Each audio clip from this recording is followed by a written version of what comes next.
The restaurant was filled with laughter and warmth, but Ethan Brooks sat frozen in humiliation as his blind date stood abruptly, her chair scraping against the floor. "A daughter! You have a child!" Her voice carried across nearby tables, turning heads. "I'm sorry, but I'm looking for someone without baggage." She grabbed her coat and disappeared into the snowy Christmas night, leaving Ethan staring at two untouched glasses of wine. 5 years of single fatherhood, 5 years of rejection. He reached for his wallet with shaking hands, ready to escape, when a woman's voice stopped him cold. "Excuse me, would you consider marrying me?" If you're ready to discover how a Christmas night rejection became the beginning of an extraordinary love story, stay with me until the end. And please, comment below with your city so I can see how far this story travels. Now let me tell you about Ethan Brooks. The question hung in the air between them like snowflakes suspended in time. Ethan's head snapped toward the voice, his brain struggling to process what he'd just heard. At the table beside his sat a woman he'd barely noticed when he'd arrived 30 minutes earlier. She wore a charcoal gray dress that suggested professional success, her dark hair pulled back in a way that emphasized sharp cheekbones and eyes that held neither pity nor judgment, just a strange, desperate clarity. "I'm sorry, what?" Ethan managed, his voice hoarse. The woman stood, smoothing her dress with hands that trembled almost imperceptibly. Up close, she was perhaps in her early 30s, beautiful in a way that seemed almost accidental, as though she'd never particularly cared about her appearance, but had been blessed with it anyway. She extended one of those trembling hands. "My name is Claire Monroe," she said, "and I know how insane that sounded, but I mean it. I'm asking if you would consider a marriage of mutual benefit." Ethan stared at her hand, then at her face, searching for signs of a cruel joke or hidden camera. The Christmas music playing softly through the restaurant's speakers, Silent Night, seemed to mock the absolute chaos of this moment. "I don't understand," he said finally. "May I sit?" Claire gestured to the empty chair across from him, the one his date had vacated with such theatrical disgust. Ethan nodded numbly. What else could he do? Walk away from the strangest proposition he'd ever received? Part of him wanted to. Part of him was already reaching for his coat.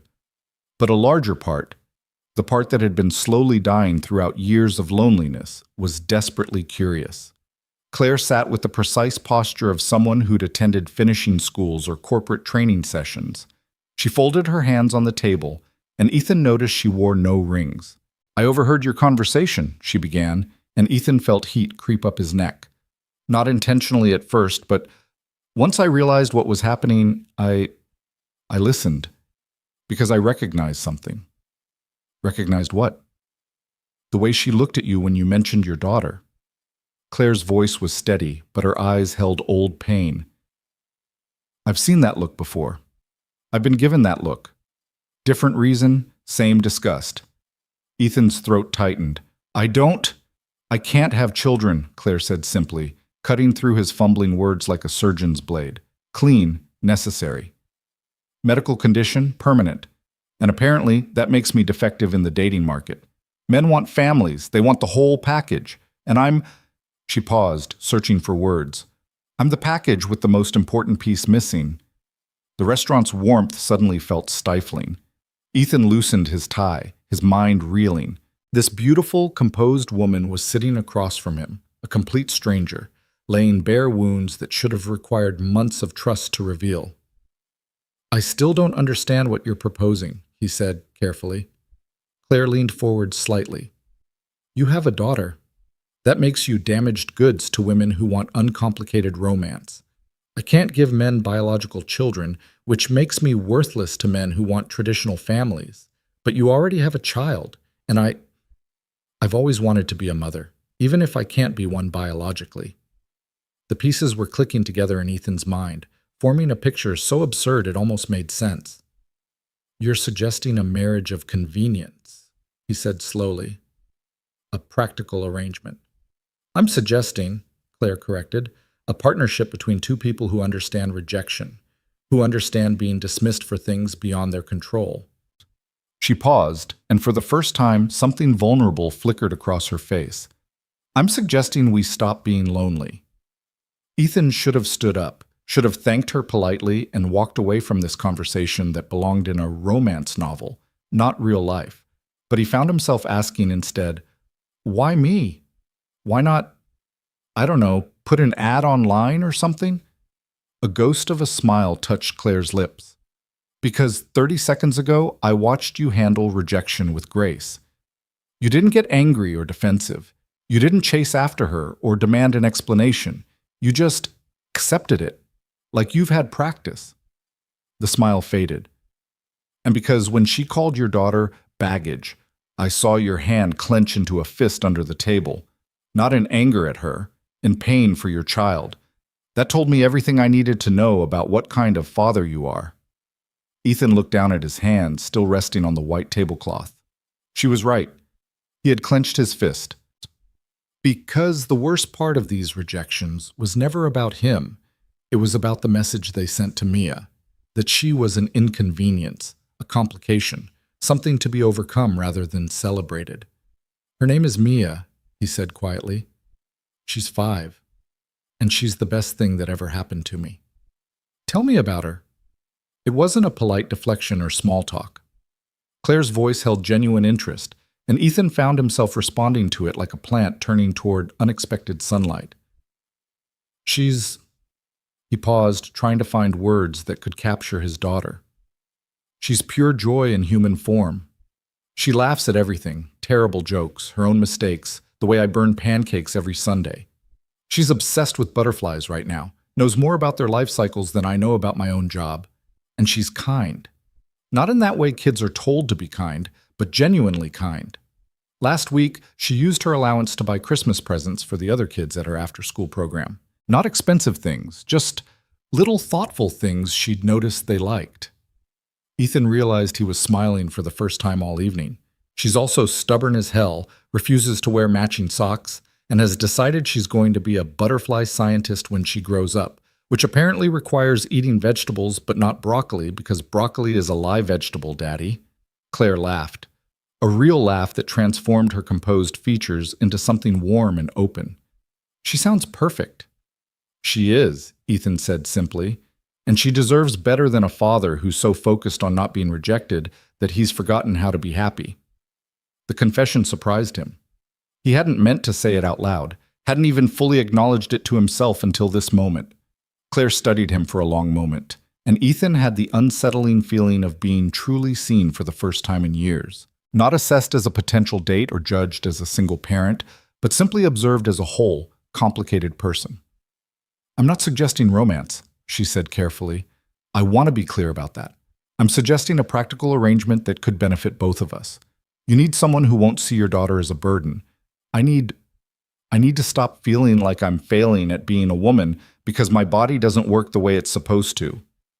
But marriage, Ethan shook his head, trying to inject sanity into this surreal conversation. That's a legal contract. That's protection, Claire interrupted, for all of us. If I'm just your girlfriend, I have no rights where Mia is concerned. I'm an outsider. But as your wife, I can be there for her. Make decisions if you're unavailable. Be listed on school paperwork. Actually be a mother to her, in every way except biological. She was making sense, terrible, logical, impossible sense. And what do you get out of this? Ethan asked. Besides, apparently the privilege of step-parenting a 5-year-old stranger's child? Something painful flickered across Claire's face. I get to stop going to family gatherings where my mother asks when I'm going to settle down and give her grandchildren, knowing I can never give her the answer she wants. I get to stop watching my friends post pregnancy announcements and pretending I'm not dying inside. Her voice cracked slightly. I get to be part of a family, even if it's not the traditional kind. The honesty in her words hit Ethan like a physical blow. This wasn't a scam or a manipulation. This was a woman in as much pain as he was, reaching across the void for a hand to hold. I don't even know you, he said weakly. You know I can't have children. You know I understand what it's like to be rejected for things beyond my control. You know I think your daughter sounds wonderful. Claire met his eyes. What else do you need to know right now? The rest we can learn. Ethan's mind spun with 1,000 objections, 1,000 reasons why this was insane. But one question rose above the noise. What if it doesn't work? What if Mia doesn't like you? Or you decide single fatherhood is harder than you thought? Or then we separate, Claire said simply. Like any married couple who discovers they're incompatible. But at least we'd have tried. At least we'd have given each other a chance. A chance. When was the last time anyone had given him a chance? I need to think about this, Ethan said, his heart pounding. I need to process. Of course. Claire reached into her purse and pulled out a business card, sliding it across the table.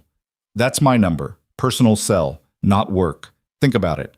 Talk to Mia if you want, though maybe frame it as Daddy might have met a nice friend, rather than Daddy's considering marrying a stranger.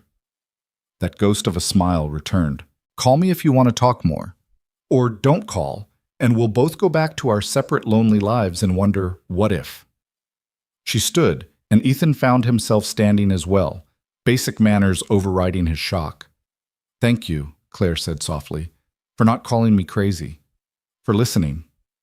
Thank you for the strangest Christmas gift I've ever received, Ethan replied, and was surprised to find he meant it. Claire laughed again, and this time it reached her eyes. Merry Christmas, Ethan Brooks. I hope you find happiness, whether that's with me or someone else. She walked away, weaving between tables of laughing families and couples holding hands across candlelit tables. Ethan watched her go, his fingers closing around the business card. The waiter appeared at his elbow, looking sympathetic. Can I get you anything else, sir? Perhaps the check? Ethan looked at the 2 glasses of wine, still full, still waiting for a celebration that hadn't happened. Then he looked at the business card in his hand.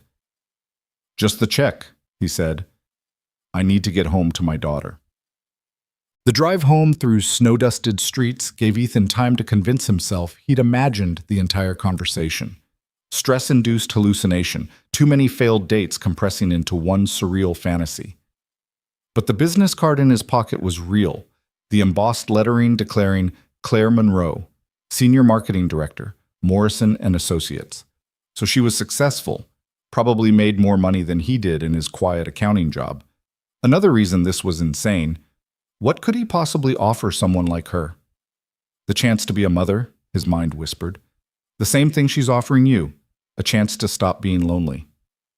Ethan pulled into the driveway of his modest 2-bedroom house, noting the Christmas lights his neighbor had helped him hang still twinkling cheerfully. Inside, his regular babysitter, Mrs. Chen, was watching television while Mia presumably slept upstairs. You're back early, Mrs. Chen observed, muting the TV. Date didn't go well? Ethan thought about how to answer that. Well, I was publicly rejected and then proposed to by a stranger, so it was either the worst or strangest night of my life, still deciding. It was interesting, he settled on, pulling out his wallet to pay her. Thank you for watching Mia. That angel? Always a pleasure.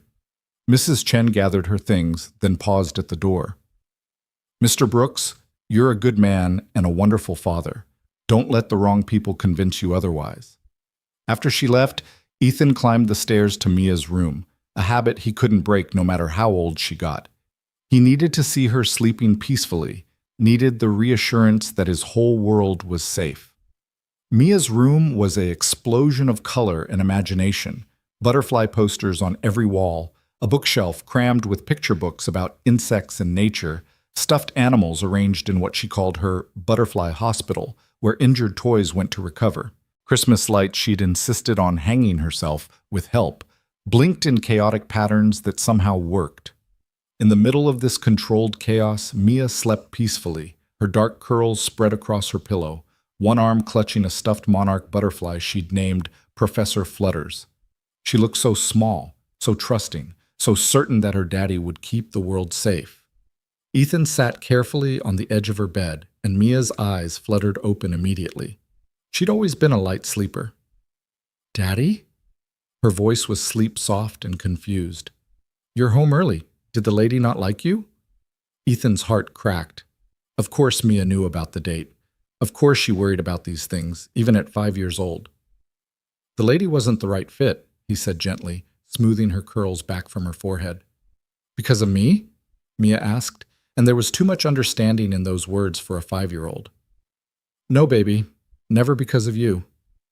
Ethan kissed her forehead. You are the best thing in my entire life. Anyone who can't see that isn't worth our time. Mia nodded solemnly, accepting this with the gravity she applied to all important pronouncements. Then, being 5, she moved on immediately. Mrs. Chen let me have 2 cookies. Don't tell her I told you. Your secret's safe with me, Butterfly. Daddy? Mia's voice grew smaller. Do you think Mommy would be mad that it's just us for Christmas? The question stabbed straight through Ethan's chest. Sarah had died when Mia was only 6 months old. A car accident, sudden and senseless and final. Mia had no real memories of her mother, only the stories Ethan told and the photos he kept scattered throughout the house. Mommy would never be mad about that, Ethan said firmly. She loved you more than anything in the world, and she knew I would take care of you. But sometimes you're sad, Mia observed with that uncanny perceptiveness children have. I see you looking at Mommy's picture and being sad. Sometimes I am sad, Ethan admitted, because he'd promised himself he'd always be honest with her about feelings. But I'm also happy because I have you. Sadness and happiness can exist together. Mia considered this with the seriousness she applied to all of life's mysteries. Like how butterflies are beautiful, but also they used to be caterpillars. 2 things at once? Exactly like that. Ethan marveled, as he did daily, at how his daughter's mind worked. Now, it's very late, and butterfly scientists need their sleep. Okay, Daddy. Mia yawned, already drifting back toward dreams. Love you to the moon and back, and to all the stars and back, and to... I know, baby. I know all the places. Ethan finished their nightly ritual, pulling her blanket up to her chin. Sweet dreams of butterflies. And maybe unicorns, Mia murmured. Professor Flutters says they might be friends. Downstairs, alone in the kitchen that still held Sarah's decorating touches 5 years later, Ethan pulled out Claire's business card.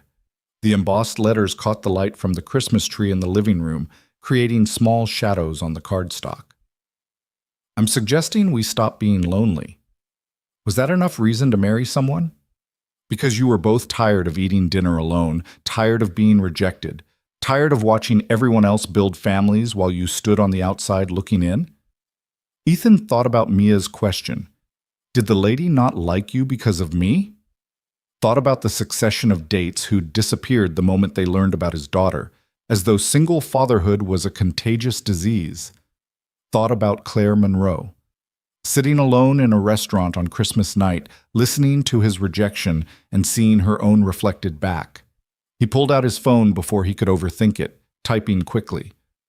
This is Ethan Brooks from the restaurant. I'd like to talk more. Are you free for coffee tomorrow? The response came within 60 seconds. Tomorrow's perfect. There's a cafe on Main Street, The Perch. 10 a.m.? And Ethan, bring Mia. If this has any chance of working, she should meet me. Ethan stared at the message, his thumb hovering over the keyboard. This was it. The moment where he either committed to exploring this insanity or backed away from the edge.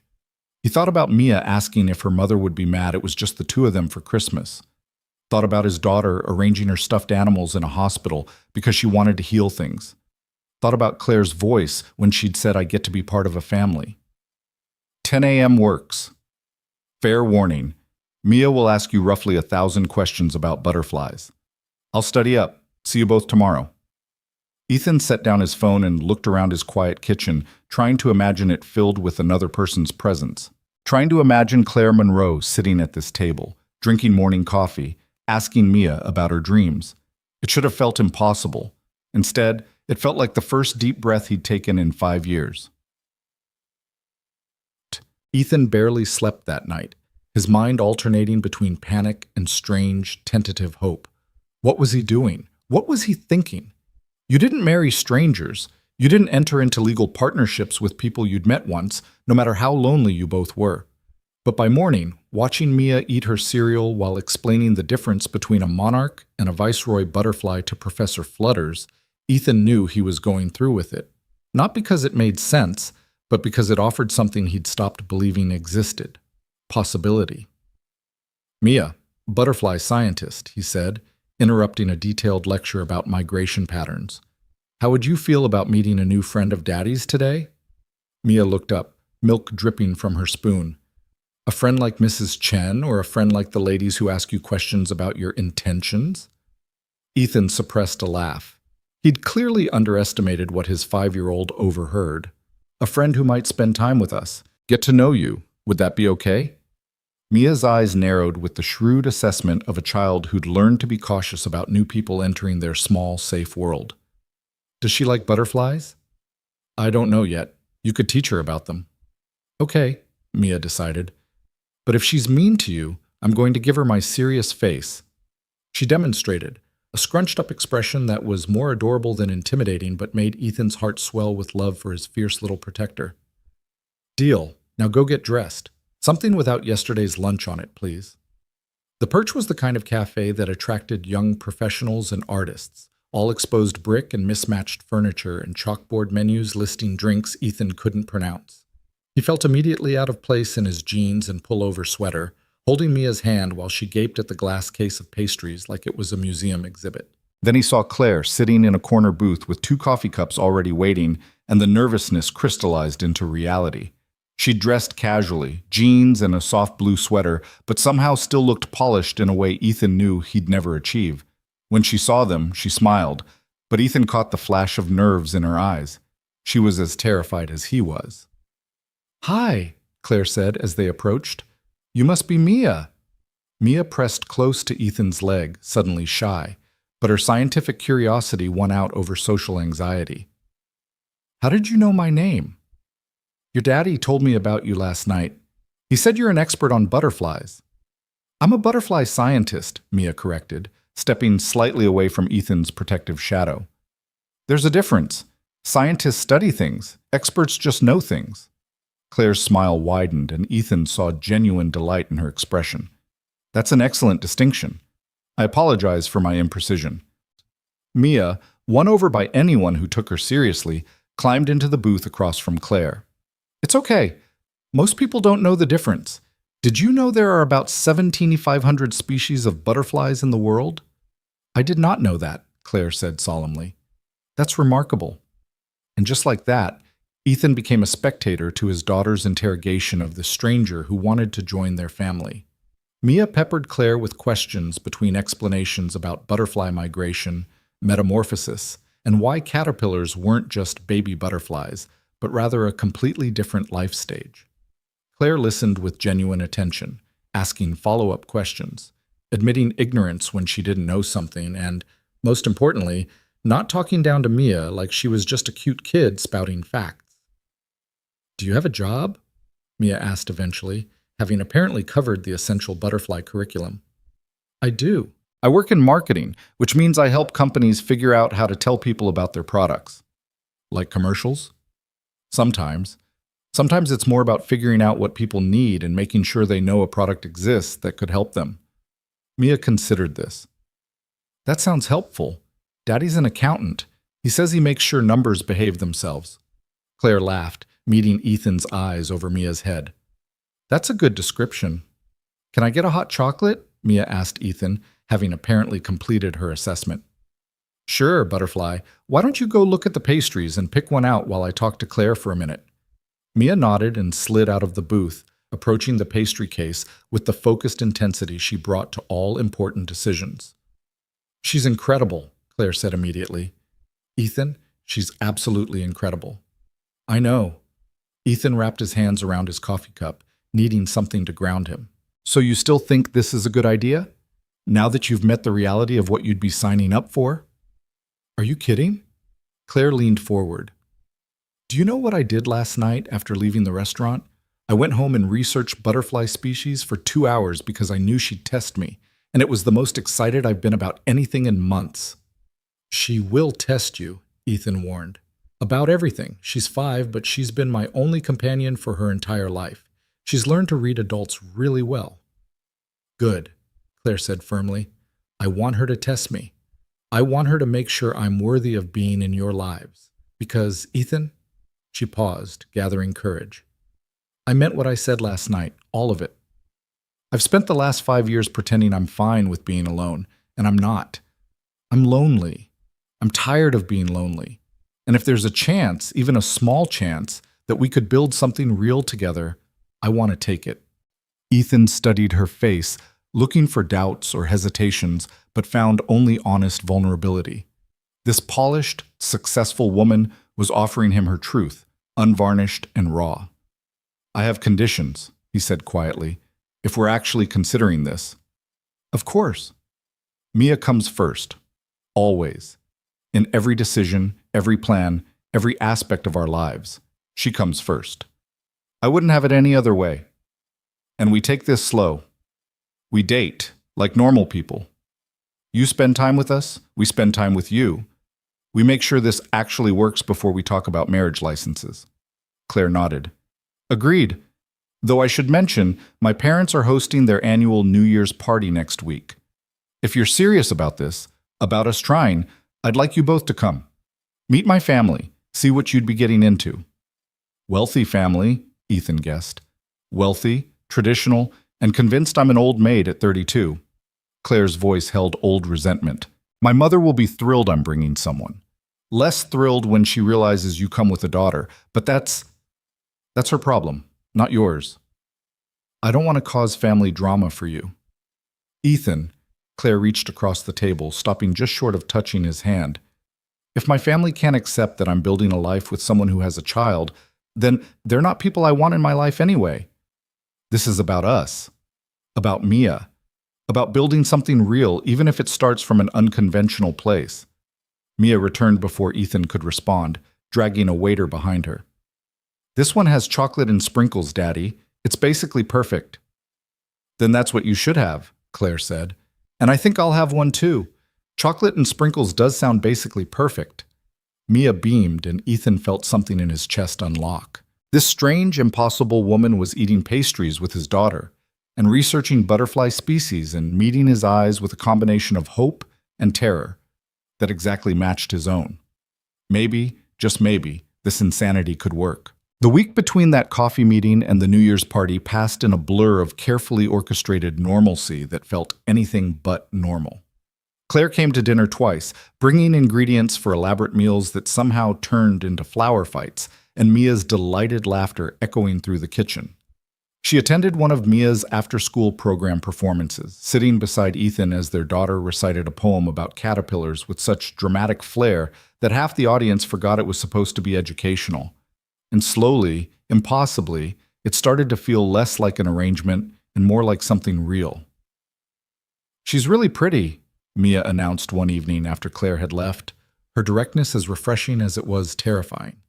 They were doing dishes together, Mia standing on her step stool to reach the sink while Ethan dried. And she listens when I talk. Not like fake listening, real listening.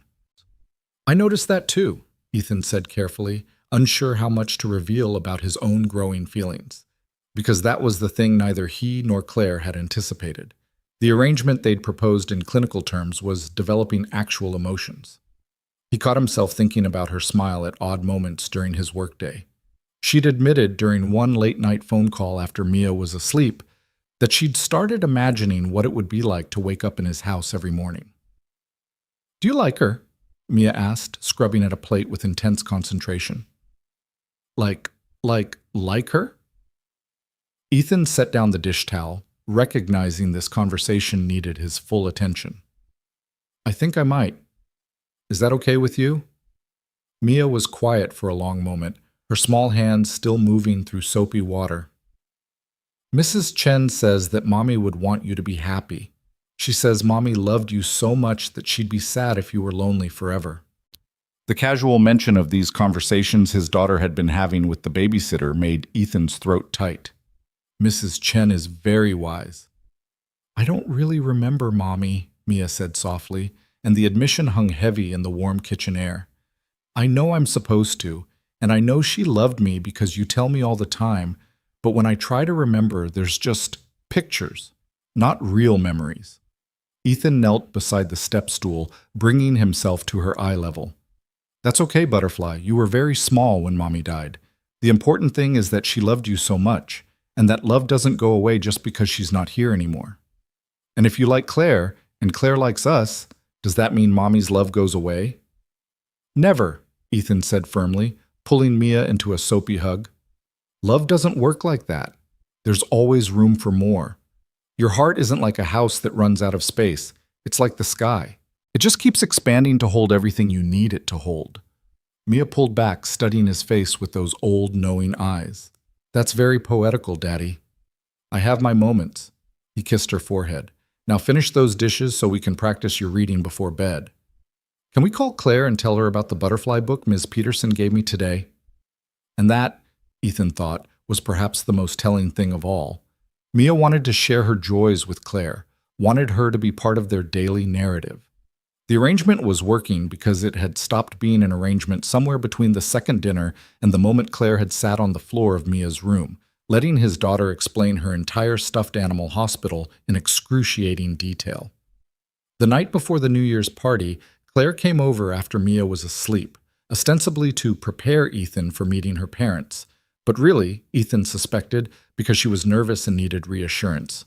My mother is going to judge everything, Claire said, pacing his small living room like a caged animal. She'd brought wine, expensive wine that probably cost more than Ethan's weekly grocery budget, and was currently on her second glass. Your clothes, your job, your house, the fact that you have a daughter. She's going to add it all up and find you wanting, and I need you to know that her opinion means absolutely nothing to me. If it means nothing, why are we going? Ethan asked reasonably, watching her pace from his position on the couch. Claire stopped mid-stride. Because I need to prove something. To her, to myself. I need her to see that I'm not the failure she thinks I am, that I'm building a life even if it's not the life she envisioned for me. Claire. Ethan stood, catching her hand and stopping her nervous movement. You don't have to prove anything. You're successful, accomplished, kind. You've been nothing but amazing with Mia. If your mother can't see that, she sees what she wants to see, Claire interrupted, but she didn't pull her hand away. She sees a daughter who's 32 and unmarried, a daughter who can't give her grandchildren, a daughter who's apparently so desperate she's considering marrying a man she met a week ago. Is that what you are? Desperate? The question hung between them, weighted with more significance than Ethan had intended. Claire met his eyes, and he saw the same confusion he felt reflected back at him. I don't know what I am anymore, she admitted. I came to you with a practical proposal, a solution to mutual loneliness.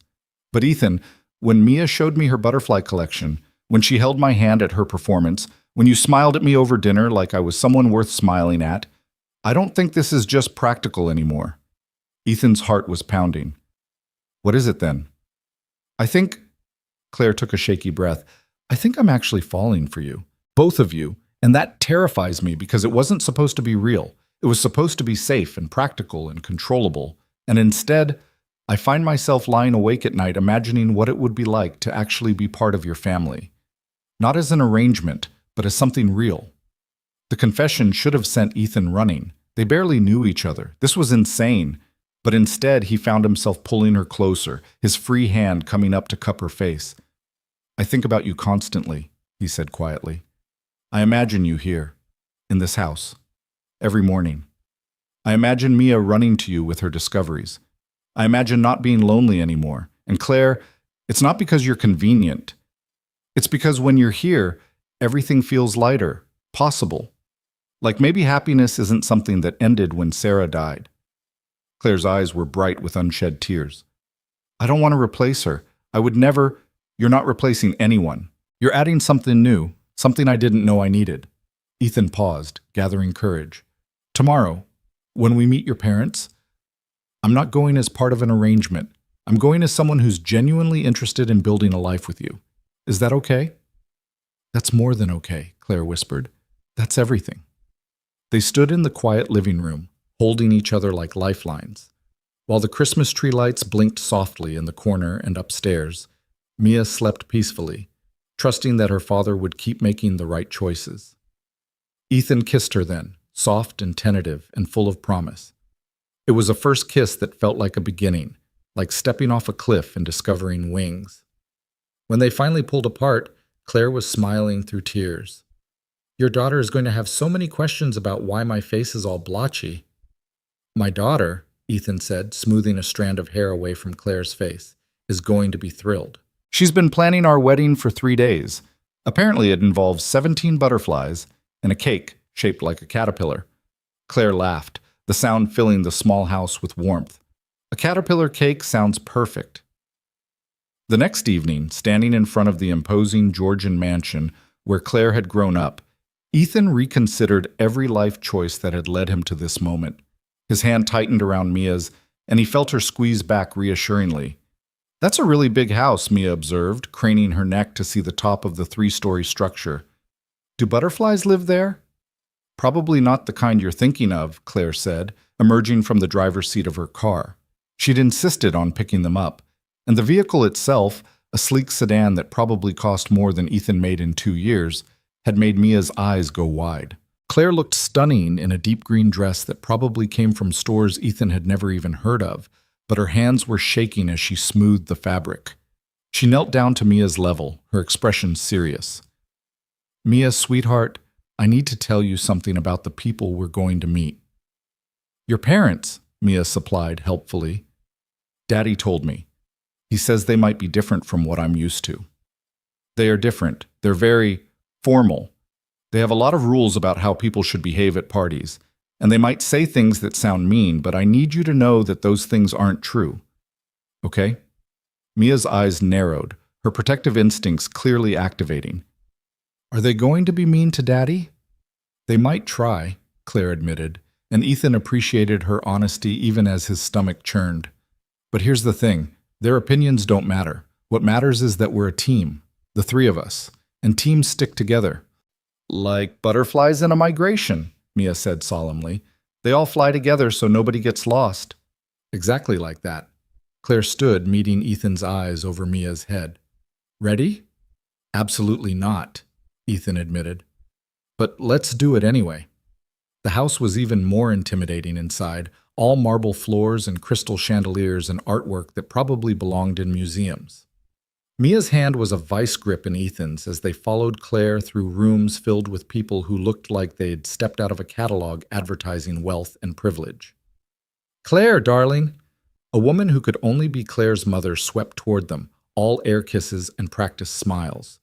She was beautiful in that preserved, expensive way that came from excellent genetics and better plastic surgeons. Her eyes swept over Ethan and Mia with the same assessment someone might give a questionable painting. "So glad you could make it, and you brought guests." "Mother, this is Ethan Brooks and his daughter Mia," Claire said, her voice taking on a careful neutrality. "Ethan, Mia, this is my mother, Patricia Monroe." "Charmed," Patricia said, the word dripping with barely concealed disappointment. Her gaze lingered on Mia with particular displeasure. Claire didn't mention she was bringing a child to an adult gathering.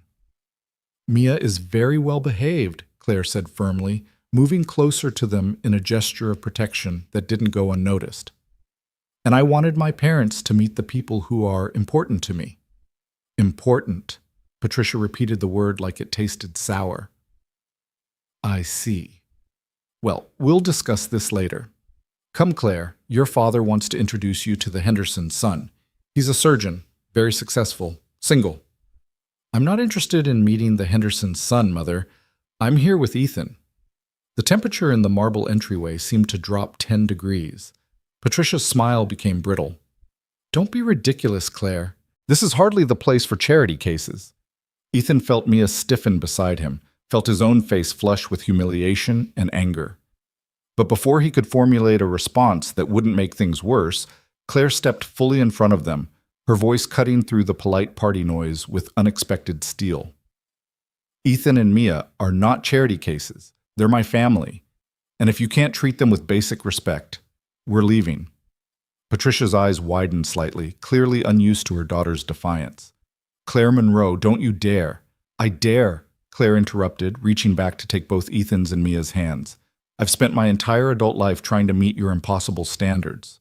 Trying to be the daughter you wanted instead of the daughter I am. I'm done. Ethan is a wonderful man. Mia is an incredible child. And if you can't see that, it says everything about you and nothing about them." "You barely know this man," Patricia hissed, dropping all pretense of politeness. "How long has this been going on? A week? 2?"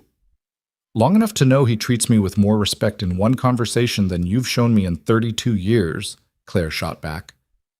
Now, we can stay and you can actually get to know them, or we can leave and you can explain to your guests why your daughter walked out. Your choice. The standoff stretched for an endless moment, and Ethan found himself holding his breath, acutely aware of Mia pressed against his leg, absorbing every word of this confrontation. Finally, Patricia's expression shifted into something resembling social compliance. Of course you're welcome to stay. I apologize if I seemed surprised. It's not every day one's daughter brings unexpected guests to a formal party. It wasn't an apology, not really, but it was as close as they were going to get. Claire's hand squeezed Ethan's hard enough to hurt. Thank you, Mother. We'd love to stay.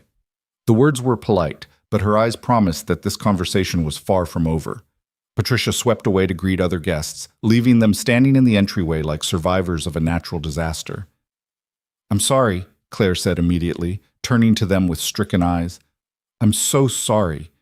I knew she'd be difficult, but I didn't think— You stood up for us, Ethan interrupted gently. Thank you. What's a charity case? Mia asked, her voice small in a way that broke Ethan's heart. Is that bad? Claire knelt down again, taking both of Mia's hands in hers. It's something mean people say when they don't understand that worth has nothing to do with money. You, Mia Brooks, are worth more than everything in this entire house. Do you believe me? Mia studied Claire's face with that intense focus she brought to important questions. Do you really think we're your family? I really do, Claire said without hesitation. If you'll have me— Okay, Mia decided. But if your mom is mean again, I'm going to tell her about how monarch butterflies can fly 3,000 miles, and she probably can't even fly at all. Claire laughed, pulling Mia into a hug. That's an excellent defense strategy. The rest of the evening was an exercise in social endurance. Patricia paraded Claire around to various eligible men, while Ethan and Mia were left to navigate the party largely on their own. They found refuge near a dessert table, where Mia conducted a serious investigation of each pastry option, while Ethan tried not to feel like an intruder in a world he didn't belong to. You must be Claire's new project. Ethan turned to find a man roughly his age, dressed in the kind of casual, expensive clothing that probably cost more than Ethan's monthly rent. He had the easy confidence of someone who'd never questioned their place in the world. I'm Ethan, he said, keeping his voice neutral, and this is my daughter Mia. Preston Monroe, Claire's cousin. Preston's eyes swept over them with casual dismissal. Fair warning, Aunt Patricia's already planning your exit. She's convinced you're after Claire's money. I have my own money, Ethan said evenly, even though compared to this crowd, his accountant's salary was laughable. And I'm here because Claire invited us.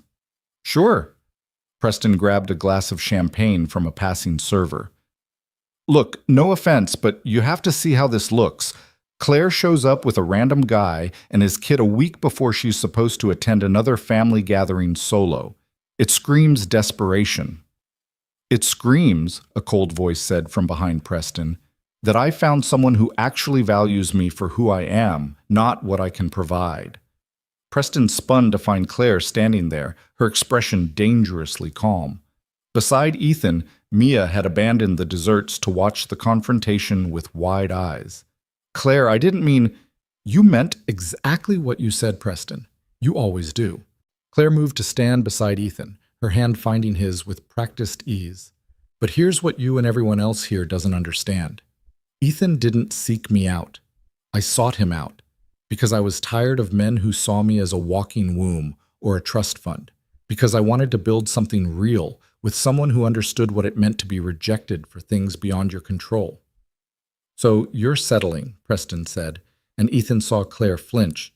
I'm choosing, she corrected firmly. There's a difference. Settling is accepting less than you deserve. Choosing is deciding what actually matters. And what matters to me is kindness, integrity, and someone who makes me laugh at breakfast. Ethan has all of that. What do you have, Preston, besides your last name and your parents' money? Preston's face reddened, but before he could respond, another voice cut through the tension. Claire, a word, now. Claire's father stood in the doorway to what looked like a study, his expression unreadable. He was an older, male version of Patricia, all controlled elegance and barely concealed judgment.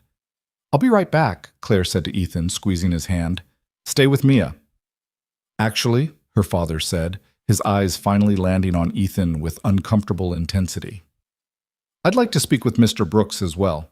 Your young daughter can wait with the caterers. They're much more suited to childcare than our guests." The dismissal of Mia as something to be handled by the help finally broke through Ethan's patience. "Mia stays with me, or I don't go anywhere." Claire's father raised an eyebrow, the first crack in his polished demeanor. "You presume to make demands in my home. I presume to make sure my daughter isn't left alone in a house full of strangers." Ethan kept his voice steady, professional, the same tone he used with difficult clients. "If you want to speak with me, we find an appropriate solution for Mia's comfort and safety." A long moment of silence stretched between them, and Ethan braced for being thrown out. Instead, Claire's father nodded slowly. "There's a library adjacent to my study with adequate supervision. I'll have someone bring appropriate entertainment for a child." It wasn't warmth, but it was respect, and Ethan would take it. They followed Claire's parents through the mansion to a wood-paneled study that screamed old money and older traditions. True to his word, Claire's father had arranged for Mia to sit in the connected library with one of the servers, a kind-faced woman who immediately pulled out a tablet with educational games. "She'll be fine," the woman assured Ethan quietly. "I've got 3 of my own. I know how to keep them happy." In the study, Claire stood beside Ethan like a soldier preparing for battle, while her parents arranged themselves behind a massive desk like judges at a tribunal. "Let me be direct," Claire's father said, his voice carrying the weight of someone accustomed to authority. "What exactly are your intentions toward my daughter?" "I intend to build a life with her," Ethan said simply. "If she'll have me." "You've known her for what, a week?"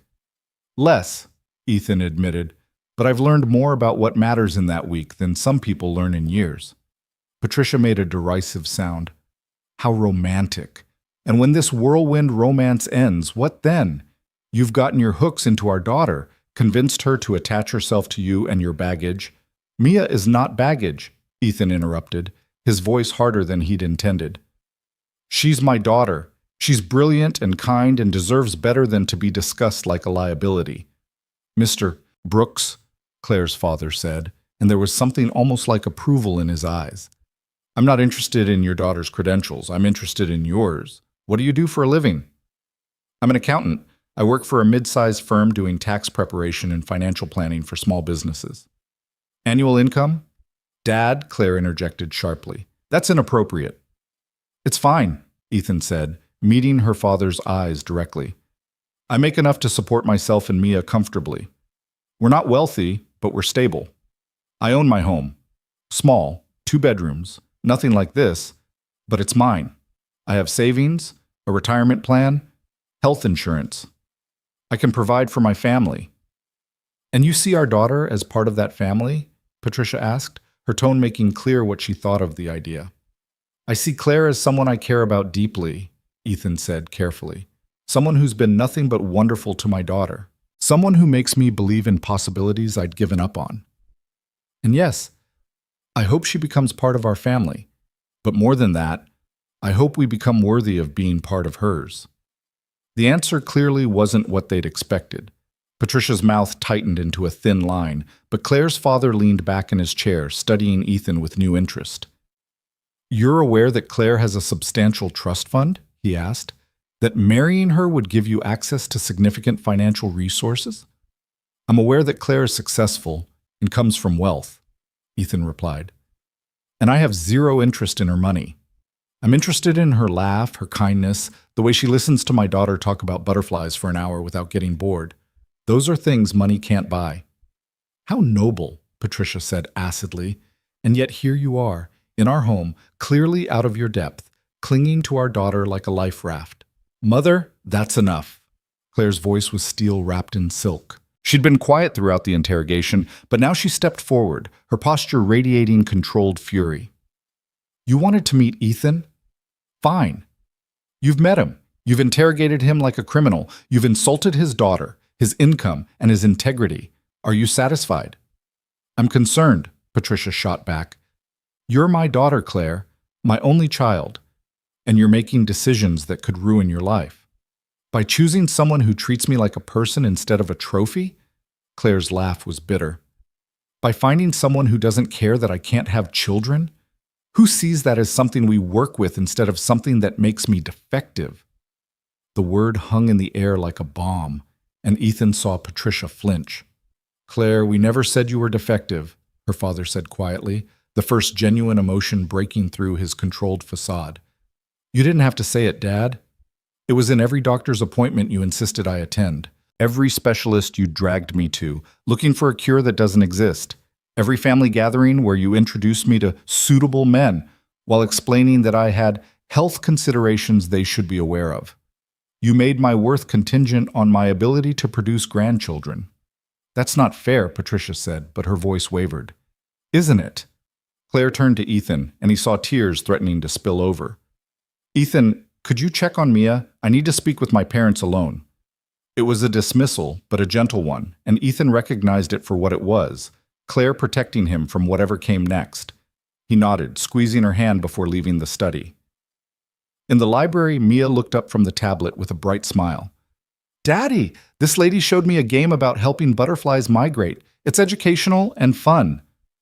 That sounds perfect, Butterfly. Ethan thanked the server who excused herself with a knowing smile, leaving him alone with his daughter in the book-lined room. Are Claire's parents nice? Mia asked, and the hope in her voice broke Ethan's heart.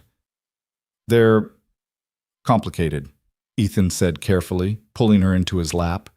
They love Claire very much, but sometimes love gets mixed up with wanting things to be a certain way. Like how you wanted me to like broccoli, but I don't? Sort of like that, yes. Ethan kissed the top of her head.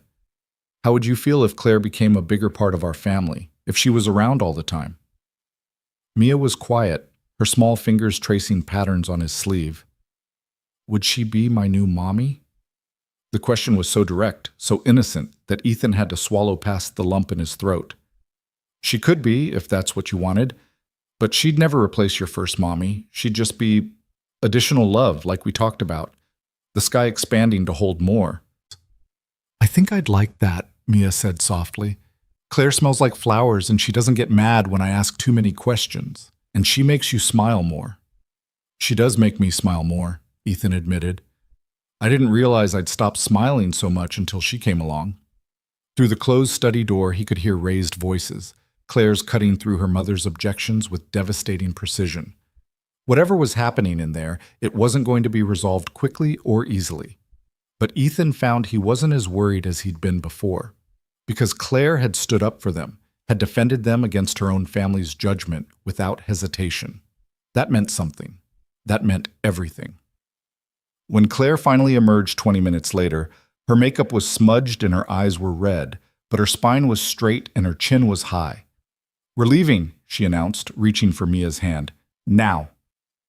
They made it to the front door before her father's voice stopped them. Claire, wait. She turned and Ethan saw the pain etched across her face. I'm done waiting, Dad.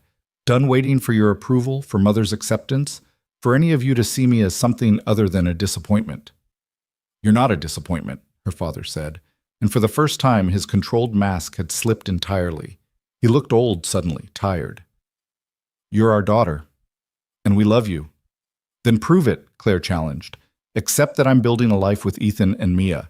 Accept that I'm choosing happiness over your expectations, because I'm done sacrificing what I want for what you think I should want. Her father looked at Ethan, at Mia tucked against her father's side, at his daughter standing defiant and beautiful in her truth. And slowly, very slowly, he nodded. Then I suppose, he said carefully, we'll need to get to know your new family better. Perhaps dinner next week? Something smaller, less formal, where we can actually talk. It wasn't a blessing, but it was an opening, and Claire's exhale suggested it was more than she'd expected. I'll think about it, she said, but only if you promise to treat them with respect. We will try, her father said, glancing back at the study where Patricia presumably still sat. Your mother and I will try. In the car on the way home, Mia fell asleep in the back seat, exhausted from the emotional evening. Claire drove in silence for several minutes before speaking. I'm so sorry, she said quietly, for all of it, for subjecting you to that. You defended us, Ethan replied, reaching over to take her hand. You chose us over their approval. That's not something to apologize for. I should have known they'd be terrible. I should have prepared you better. Claire, Ethan waited until she glanced at him. You stood up for Mia when your mother called her a charity case. You told your entire family that we matter to you. Nobody's ever done that for me before. For us. Claire's eyes filled with tears again. You deserve to be defended, Ethan. Both of you. You deserve to be chosen. They drove through the quiet night, hands linked, while in the back seat Mia dreamed of butterflies, and in the front, two lonely people discovered what it felt like to finally be seen. The promised dinner with Claire's parents happened the following Thursday, though the week leading up to it felt like preparing for a second trial. Claire was tense in a way Ethan hadn't seen before, her usual confidence replaced by something brittle and anxious. She called twice to cancel, and twice Ethan talked her down from the edge, reminding her that her father had asked for this chance, that avoiding her parents forever wasn't sustainable if they were serious about building a life together. And they were serious. That much had become undeniable in the days following the New Year's party. Claire had started keeping a toothbrush at Ethan's house, had begun referring to we and us without self-consciousness, had helped Mia build an elaborate butterfly habitat in the backyard, even though it was too cold for actual butterflies. The practical arrangement they'd proposed in a restaurant on Christmas night had evolved into something neither of them had anticipated. A real relationship, messy and complicated and startlingly genuine. What if they're worse than last time? Claire asked the night before the dinner.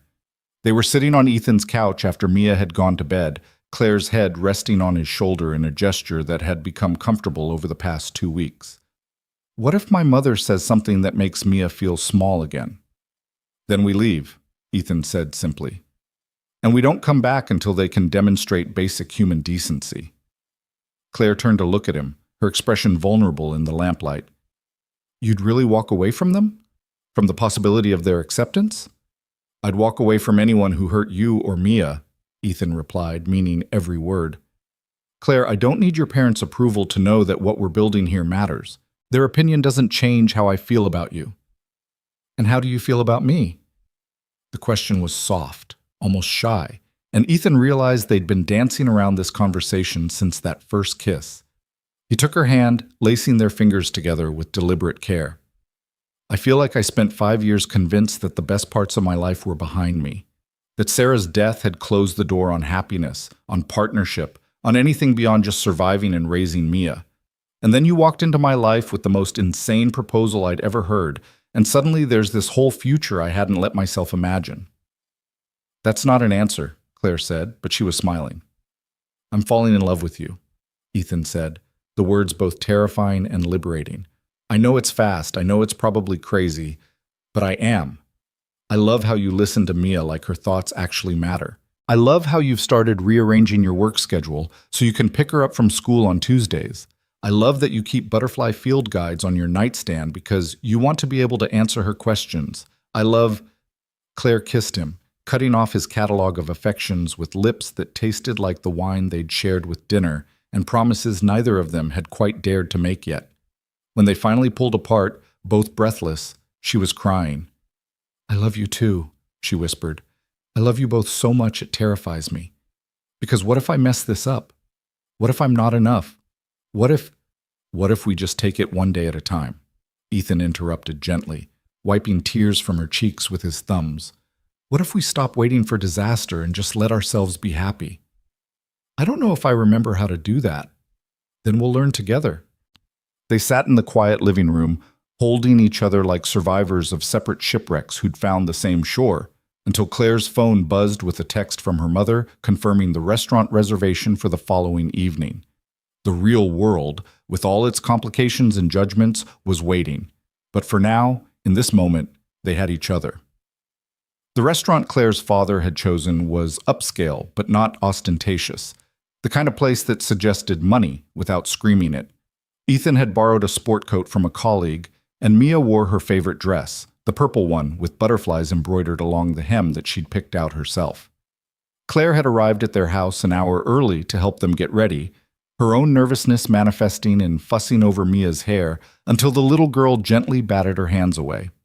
"I look fine," Mia announced, studying herself in the mirror with the serious assessment of someone 3 times her age. "And even if I didn't, your parents should like me for my brain, not my hair." "Your brain is exceptional," Claire agreed, kneeling down to Mia's level. "But sweetheart, I need you to understand something. My parents might not be very nice tonight. They might say things that hurt. And if they do, I need you to tell me right away, okay? Don't try to be brave or tough. Just tell me." Mia's expression grew solemn. "Are they going to say mean things about Daddy again?" "They might try," Claire admitted, and Ethan appreciated her honesty even as his stomach churned. "But here's what I want you to remember. Their words can't change who you are or who your daddy is. They can only show us who they are." "That's very philosophical," Mia said, butchering the pronunciation in a way that made both adults smile despite the tension. "Mrs. Chen says that mean people are usually just sad people who forgot how to be happy." "Mrs. Chen is very wise," Claire said, pulling Mia into a hug. "Now, are we ready to show them what an amazing family looks like?" The question hung in the air with unexpected weight. Family. They'd been using the word more often lately, but hearing Claire say it so matter-of-factly, as though their little unit was already established and unbreakable, made Ethan's chest tight with emotion. "We're ready," he said, offering his hand to Claire. She took it without hesitation, and together they headed out to face whatever judgment awaited them. Claire's parents were already seated when they arrived, occupying a corner table that offered both privacy and an excellent view of the restaurant's other patrons. Patricia wore pearls and disapproval in equal measure, while her husband had at least managed a neutral expression that could pass for polite interest. "You're late," Patricia observed as they approached, though Ethan's watch showed they were exactly on time. "We're punctual," Claire corrected smoothly, helping Mia into her chair before taking the seat beside her. "Thank you for suggesting this. It's a lovely restaurant." "Your father thought neutral ground might be more appropriate than our home," Patricia said, her tone suggesting this was a concession rather than a courtesy. "Given the circumstances." Ethan felt Claire tense beside him and placed a calming hand on her knee under the table. They'd agreed beforehand not to rise to obvious bait, to stay calm and civil no matter what provocations were offered. "Hello, Mia," Claire's father said, and his voice was gentler than it had been at the party. "I don't believe we were properly introduced. I'm Robert, and this is my wife Patricia." "Hello," Mia said, her natural exuberance dimmed by the formal atmosphere. "Thank you for inviting us to dinner." "Such lovely manners," Patricia said, and Ethan couldn't tell if it was a genuine compliment or veiled surprise that a child from his background could be taught basic courtesy. The waiter appeared to take their orders, providing a welcome distraction from the awkward small talk. Mia ordered chicken fingers with the kind of confidence that suggested she'd been in enough restaurants to know what she liked, and Ethan was grateful when neither of Claire's parents commented on the child-friendly choice.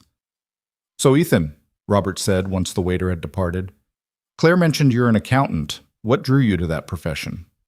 It was a normal question, the kind you'd ask anyone at a dinner party, but Ethan heard the subtext: prove you're more than just a single father looking for financial security. "I've always been good with numbers," Ethan replied evenly, "and I like the puzzle aspect of tax law, finding legal ways to help people keep more of what they earn. It's not glamorous work, but it's meaningful to me." "Do you work for a large firm?" "Mid-sized, about 40 employees. We specialize in small business clients, though I handle some personal tax preparation as well." "And you find that fulfilling?" Patricia asked, the question dripping with condescension. "I find providing for my daughter fulfilling," Ethan said, meeting her gaze directly. "The job is a means to that end. I'm good at what I do, I'm compensated fairly, and I have flexibility when Mia needs me. That's more than a lot of people can say about their careers." "But surely you want more," Patricia pressed. "Advancement, prestige, financial security beyond just adequacy." "Mother," Claire interjected, her voice carrying a warning, "we talked about this." "I'm simply trying to understand your young man's ambitions," Patricia said innocently. "Is that so wrong?" "What are your ambitions?" Mia asked suddenly, turning her bright, curious gaze on Patricia. "Do you have a job?" The table fell silent. Ethan saw Claire fighting a smile while Robert coughed to cover what might have been a laugh.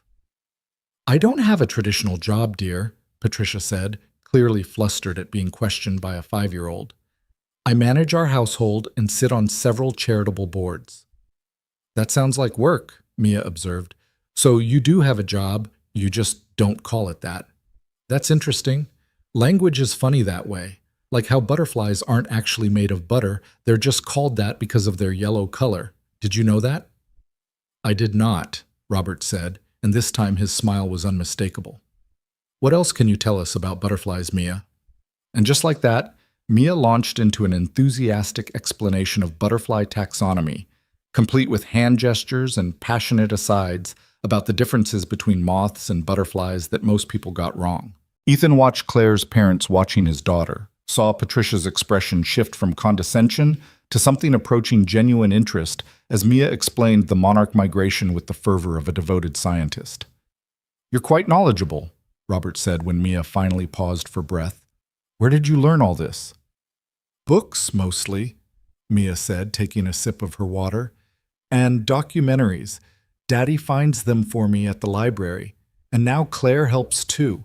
She got me a subscription to this really cool butterfly magazine that comes every month." Patricia's eyes flicked to Claire. "You subscribe to children's magazines now?" "I subscribe to whatever makes Mia happy," Claire said simply. "She's brilliant and curious and deserves access to materials that support her interests." "She's 5 years old," Patricia said, as though this explained something. "She's 5 years old and reading at a 3rd grade level," Ethan added quietly. "She taught herself how to read at 4 because she wanted to understand the text in her butterfly books. Her teachers are constantly amazed by her retention and her ability to make connections between different subjects." "You must be very proud," Robert said, and for the first time it sounded like he meant it. "I am, every single day." Their food arrived, creating another natural break in the conversation. Mia attacked her chicken fingers with enthusiasm, while the adults navigated the more complicated social dynamics of the meal. Patricia asked Claire about work, a safe topic that allowed them to avoid discussing the relationship for several minutes. But eventually, inevitably, the conversation circled back to the elephant at the table. "So how long are you planning to continue this arrangement?" Patricia asked, delicately cutting her fish into precise pieces. "It's not an arrangement, Mother. It's a relationship," Claire said firmly. "And I'm planning to continue it indefinitely." "Indefinitely? How wonderfully vague." "Actually," Claire said, and Ethan heard something shift in her voice, a decision being made in real time. "I was hoping to discuss something more specific with you both. Ethan and I have been talking about making this official." Ethan's head snapped toward her, his heart suddenly pounding. They had talked about marriage, about the future, but he hadn't expected her to bring it up here, now, in front of her parents. "Official," Patricia repeated flatly. "You mean marriage?" "I mean partnership," Claire corrected. "A legal commitment to build a life together. To be a family." "After 2 weeks," Patricia said, her voice rising slightly. "Claire, this is insanity. You barely know this man." "I know he's kind," Claire said, her voice steady despite the tremor Ethan could see in her hands. "I know he puts his daughter first in every decision. I know he makes me laugh and challenges me and sees me as more than just my ability to bear children. I know he loves me and I love him, and that's more than some people discover after years of dating." "Love," Patricia scoffed. "Love fades, Claire. What happens when reality sets in? When you realize you've tied yourself to a man with limited prospects and someone else's child?" "Mia is not someone else's child," Ethan said, his patience finally snapping. "She's my daughter, and if Claire and I get married, she'll be Claire's daughter too. That's how families work." "That's how fantasy works," Patricia shot back. "Real families are built on more than romantic notions and impulse decisions." "You're right," Ethan said, surprising everyone, including himself. Real families are built on commitment, on choosing to show up every day, even when it's hard, on loving people for who they are rather than who you wish they'd be. And by that metric, Claire and Mia and I are already more of a family than you've shown yourselves to be. The silence that followed was deafening. Patricia's face had gone pale with anger, while Robert studied Ethan with an expression that was impossible to read. "How dare you?" Patricia began, but her husband raised a hand, cutting her off. "He's not wrong, Patricia," Robert said quietly. "We've been awful, to all of them. I will not sit here and be lectured about family by a man who's been a devoted single father for 5 years," Robert interrupted, his voice firm. "By a man who clearly loves our daughter and has made her happier than we've seen her in years? By a 5-year-old child who has more grace and intelligence than we've shown her?" Patricia's mouth opened and closed, but no sound came out. Robert turned to Ethan, and there was something raw in his expression, something vulnerable breaking through years of practiced composure. "You're right to call us out. We've been protecting our own prejudices instead of protecting our daughter's happiness, and that's unforgivable." "Dad," Claire said, and her voice cracked on the word. "I'm sorry, Claire," Robert continued, and Ethan could see the effort it cost him to say it. "I'm sorry we made you feel like your value was contingent on having children. I'm sorry we've treated Ethan and Mia as though they were somehow beneath us when they're clearly extraordinary people. And I'm sorry it took a stranger calling me out at dinner to make me see what I should have seen from the start." Tears were streaming down Claire's face now, and Ethan reached for her hand under the table, holding tight. "Your mother and I have been so focused on what we thought your life should look like that we forgot to ask what you actually wanted," Robert said. "We forgot that our job as parents isn't to control your choices, but to support them. And we failed you. I failed you." "Robert, you can't be serious," Patricia said, but her voice had lost its conviction. "I am absolutely serious." Robert looked at his wife with more steel than Ethan had yet seen from him. "We raised a remarkable daughter, successful, intelligent, compassionate, and when she finally finds happiness, we respond by interrogating and insulting the people she loves. That's not who I want to be." He turned back to Claire, to Ethan, to Mia, who'd been watching the adult drama unfold with wide eyes. "If you'll give us another chance, we'd like to try this again, properly this time. No judgment, no conditions, just a family trying to grow big enough to hold everyone who matters." Claire was openly crying now, and Ethan pulled her close, letting her bury her face in his shoulder while her body shook with the kind of tears that came from years of held pain finally being released. "Are Claire's parents being nice now?" Mia whispered to Ethan, confused by the sudden shift in emotional atmosphere. "I think they're trying to be," Ethan whispered back. "Good," Mia declared, then raised her voice to address the table.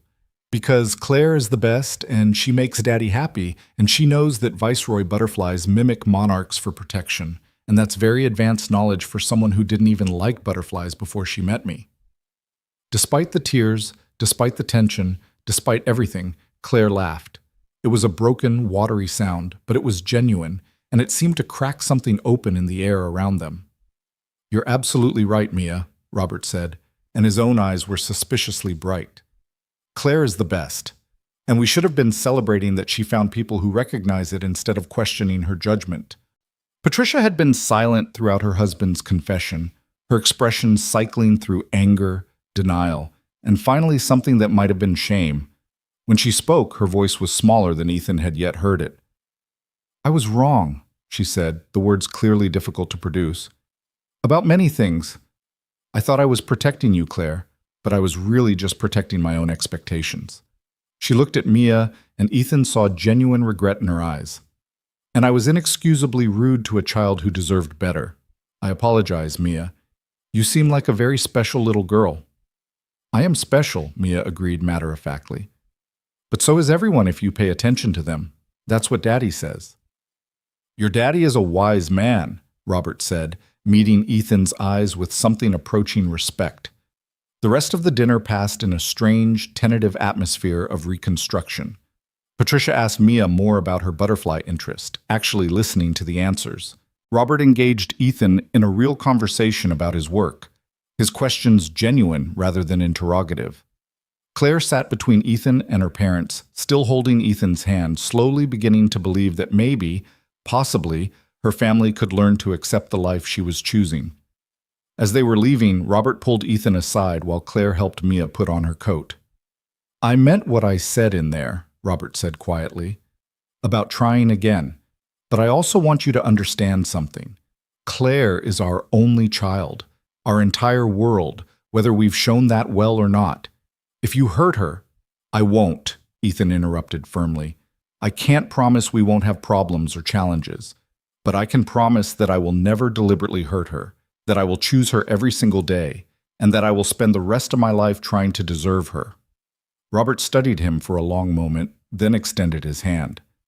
Then welcome to the family, Ethan, officially or otherwise. The handshake was firm, real, and when Ethan looked over at Claire watching them, her smile was brighter than he'd ever seen it. In the car on the way home, Mia fell asleep almost immediately, exhausted by the emotional roller coaster of the evening. Claire drove while Ethan sat in the passenger seat, both of them processing what had just happened. "Did that really just happen?" Claire asked quietly, her eyes on the dark road ahead.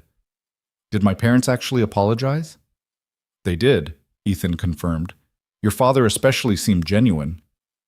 "My mother will take longer," Claire said. "She doesn't know how to admit she's wrong without also being defensive about it. But she'll get there. Eventually." "We have time," Ethan said. "We have all the time we need."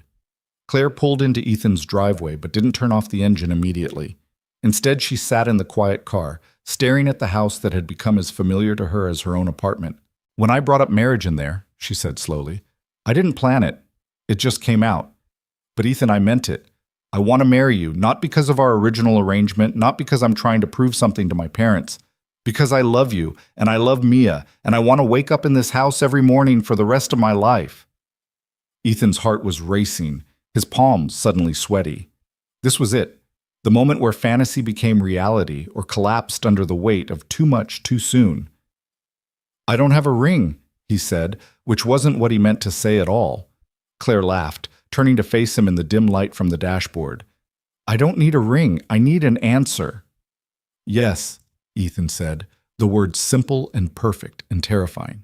"Yes, I want to marry you. I want to build this life with you. I want Mia to have a mother who loves her, and I want to fall asleep next to you every night, and I want to be brave enough to believe this is real." "It's real," Claire whispered, leaning across the center console to kiss him. "We're real." They sat in the car for several more minutes, holding each other awkwardly over the gear shift, making promises in whispers and kisses. Behind them in the back seat, Mia slept peacefully, trusting that the adults in her life would figure out how to keep her safe and loved. When they finally went inside, Ethan carried Mia to her room while Claire followed, the two of them working in practice tandem to get his daughter changed into pajamas without fully waking her.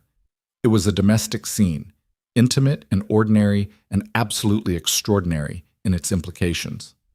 "Stay," Ethan said when they'd tucked Mia in. "Tonight, stay with us." Claire's eyes went wide. "Are you sure? What will Mia think when she wakes up and I'm here?"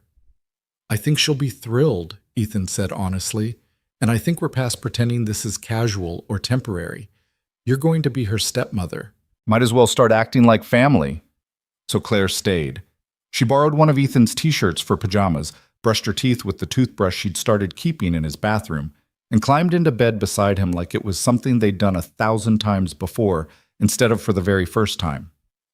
"This is crazy," Claire whispered in the darkness, her head on his chest, listening to his heartbeat. "Completely insane," Ethan agreed, running his fingers through her hair. "I don't regret any of it." "Neither do I." They fell asleep tangled together, two people who'd been strangers 3 weeks ago and were now engaged to be married, their lives entwined in ways neither had planned but both desperately needed. Outside, the winter night was cold and dark, but inside that small house, a family was being born from loneliness and choice and the courage to believe in second chances. Morning came with Mia's delighted shriek of, "Claire, you're still here!" followed by the little girl launching herself onto the bed with enough force to make both adults grunt. She wedged herself between them, chattering about a dream involving butterflies and castles, and a dragon who was actually nice once you got to know him. "Good morning, Butterfly," Ethan said, kissing the top of her head while Claire wrapped an arm around her. "Is Claire staying forever now?" Mia asked, her voice hopeful.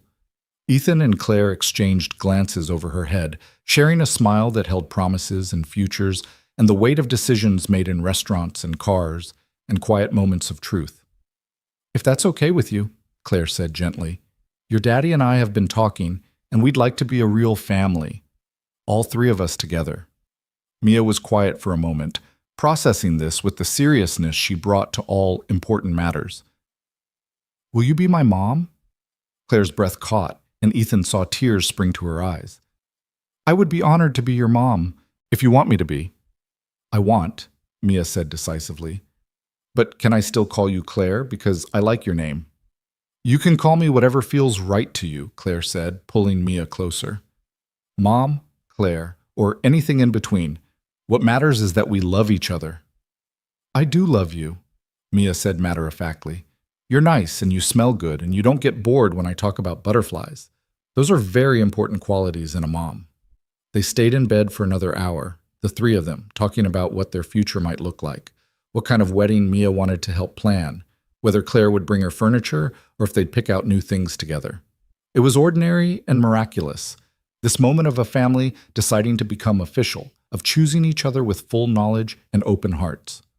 Later, over pancakes that Ethan only slightly burned, Mia asked the question neither adult had fully addressed yet. "When are you getting married? Can I wear a butterfly dress?"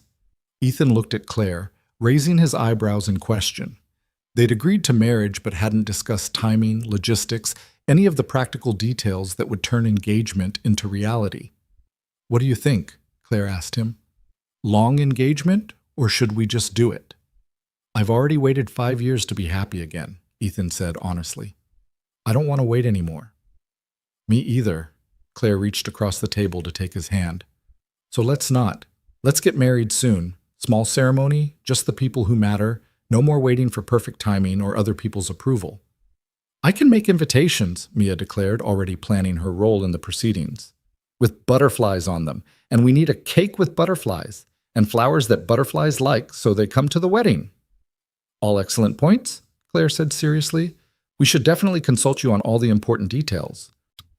As Mia launched into an enthusiastic description of her vision for their wedding, complete with elaborate plans for butterfly-themed decorations and a flower girl dress that she could definitely design herself, Ethan sat back and watched the two people he loved most plan their future together. This wasn't how he'd imagined his life going, but it was better than anything he could have planned, this chaotic, beautiful, imperfect family they were building from loneliness and courage, and the willingness to take a chance on strangers who became something more. His phone buzzed with a text from Robert.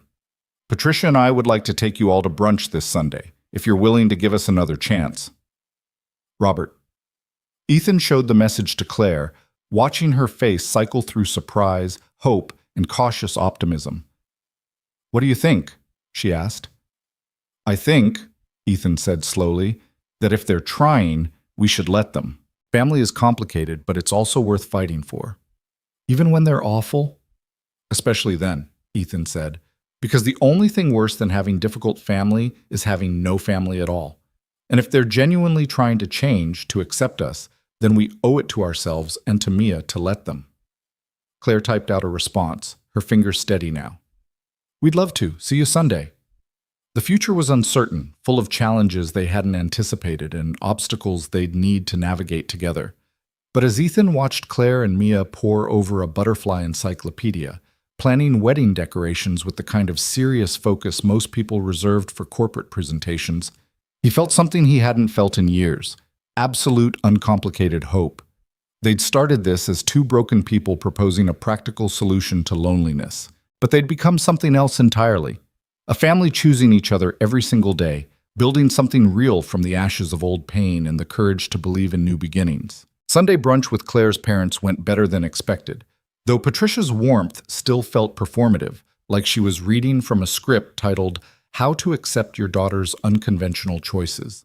But Robert made genuine efforts to engage with Mia, asking her questions about school and even bringing a small gift, a beautifully illustrated book about butterfly conservation that must have cost more than Ethan's weekly grocery budget.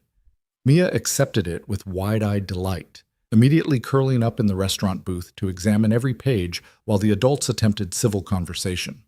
The following weeks blurred together in a rush of planning and adjustment. Claire officially moved into Ethan's house, her expensive furniture looking slightly absurd in his modest living room, but somehow making the space feel more complete.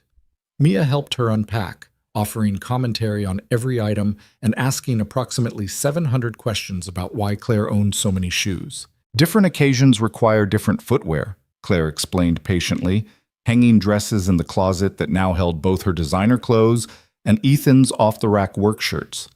But your feet are the same feet, Mia pointed out with irrefutable 5-year-old logic. Why would they need different shoes? You make an excellent point, Claire conceded. Perhaps I have too many shoes. You could donate some to people who don't have enough shoes, Mia suggested. That would be helpful. And that was how Claire ended up spending a Saturday afternoon going through her shoe collection with a 5-year-old life coach, ultimately donating half of them to a women's shelter. Ethan watched from the doorway, his heart full at the sight of his daughter teaching his fiancée about living with less, about what actually mattered. The wedding planning was similarly unconventional.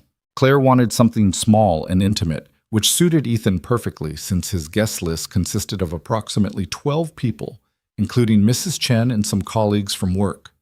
They chose a date 6 weeks out, deciding on a simple ceremony in a botanical garden that featured a butterfly conservatory. Mia insisted on approving every detail, from the flowers to the music to the exact shade of purple for the tablecloths. It has to be monarch purple, she declared with absolute authority. Not too dark, not too light, the exact color of a monarch butterfly's wings. The wedding planner they'd hired, a friend of Claire's mother who'd offered her services as a peace offering, spent an entire afternoon with paint samples trying to find the precise shade that would satisfy their exacting butterfly scientist. But beneath the wedding planning and the happy chaos of merging their lives, Ethan noticed something changing in Claire. She grew quieter sometimes, staring out windows with an expression he couldn't quite read. She'd pick up her phone, start to dial, then set it down again with a sigh. And one night, 3 weeks before the wedding, he found her crying in the bathroom, trying to muffle the sound so she wouldn't wake Mia. Hey, Ethan said softly, kneeling beside where she sat on the bathroom floor. What's wrong? Nothing, Claire said automatically, then seeing his expression, amended it to, everything. I don't know. Ethan sat beside her on the cold tile, pulling her against his chest. Talk to me. What if I'm not enough? The words tumbled out like they'd been waiting for permission. What if I can't be the mother Mia needs? What if I mess this up? I've never been anyone's parent before, Ethan. I don't know what I'm doing. Neither did I when Mia was born, Ethan said gently. Sarah and I, we had all these plans and classes and books, and then suddenly there was this tiny human depending on us, and none of it prepared us for the reality. You know what I learned?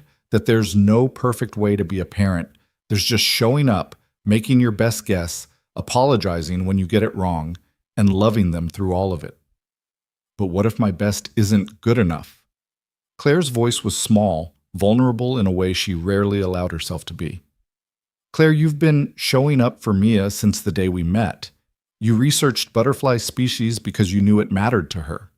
You rearranged your work schedule to be there for school pickup. You listened to her with the same attention you'd give a CEO in a business meeting. That's not enough. That's exactly what she needs. I'm scared, Claire admitted. I'm scared I'll disappoint her, that I'll disappoint you, that I'll wake up one day and realize I'm completely out of my depth. You will be out of your depth, Ethan said honestly. Parenting is nothing but being out of your depth and figuring it out anyway. But you won't be alone. We're doing this together. Claire wiped her eyes, managing a watery smile. When did you become so wise about all this? 5 years of trial and error, Ethan replied, and a lot of late nights questioning every decision I'd ever made. But Claire, here's the thing. Mia already loves you. She already sees you as her mom. You've already won the most important part. Have I? Claire's voice was uncertain. Or is she just being kind because she knows I'm trying? Before Ethan could answer, a small voice came from the bathroom doorway. Claire, why are you sad? They both turned to find Mia standing there in her butterfly pajamas, clutching Professor Flutters and looking concerned. Ethan had no idea how long she'd been listening, but the worry on her face suggested she'd heard enough. Come here, butterfly, Ethan said, making room on the bathroom floor. Mia patted over and climbed into Claire's lap with the unself-conscious affection of a child who'd never learned to doubt where she was welcome. She wrapped her small arms around Claire's neck and squeezed tight. "You don't have to be sad," Mia said seriously. "You're doing a really good job at being my almost mom." Claire's breath hitched. "You think so?" "I know so," Mia said with absolute certainty. "You make really good mac and cheese. You help me with my homework even when the questions are boring. You let me stay up late sometimes when Daddy's being too strict about bedtime. And you always remember which butterfly is which when I tell you stories about them. Those are very important mom things."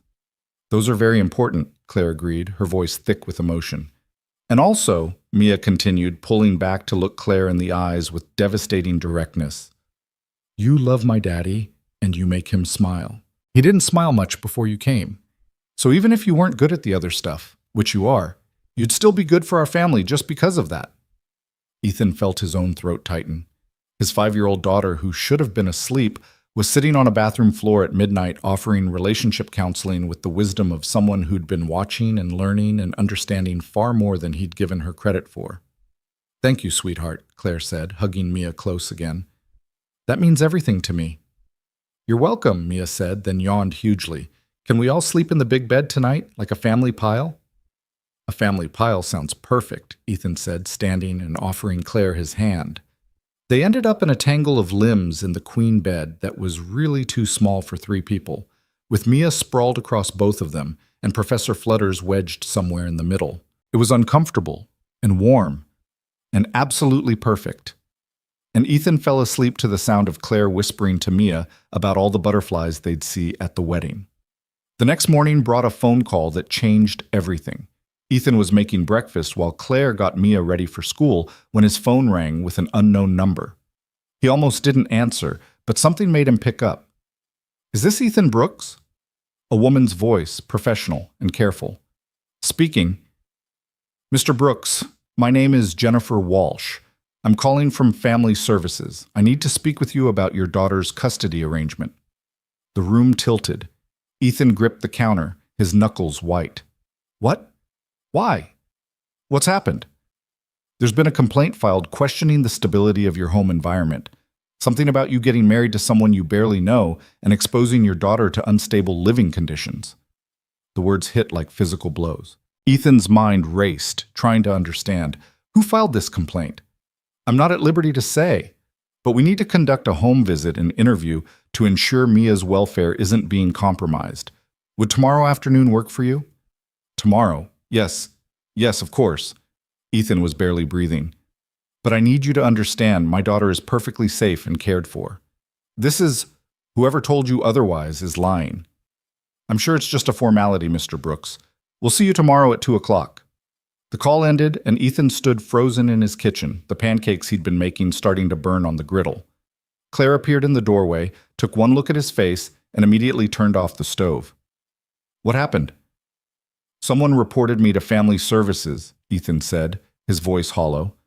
"Said I'm exposing Mia to unstable conditions by marrying you." Claire's face went pale. "Who would—" She stopped, realization dawning. "My mother." "You don't know that." "Who else, Ethan?" Claire's voice was rising, fury and fear mixing into something sharp. "Who else would characterize our relationship as unstable? Who else has been making it clear she thinks you're not good enough? Who else would try to sabotage this?"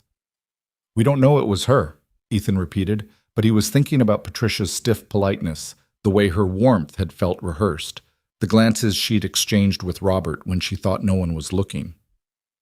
"I'm going to kill her," Claire said flatly. "I am actually going to kill my own mother." "You're not going to kill anyone," Ethan said, forcing himself to think clearly despite the panic clawing at his chest.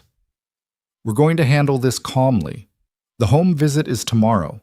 We'll show them that Mia is loved and cared for and that our home is perfectly stable. And then I'm going to confront my mother," Claire said, her jaw set.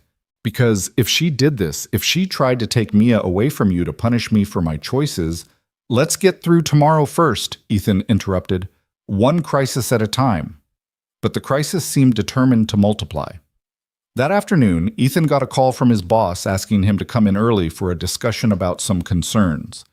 Mrs. Chen mentioned that she'd been contacted by someone asking questions about Mia's care, And when Claire checked her voicemail, there was a message from her company's HR department requesting a meeting about personal matters affecting professional conduct. They were being investigated from every angle, their lives suddenly under a microscope, every choice questioned. "This is coordinated," Claire said that evening after Mia had gone to bed, her voice shaking with rage. "Someone is systematically trying to destroy our credibility, our stability. They're trying to prove we're unfit."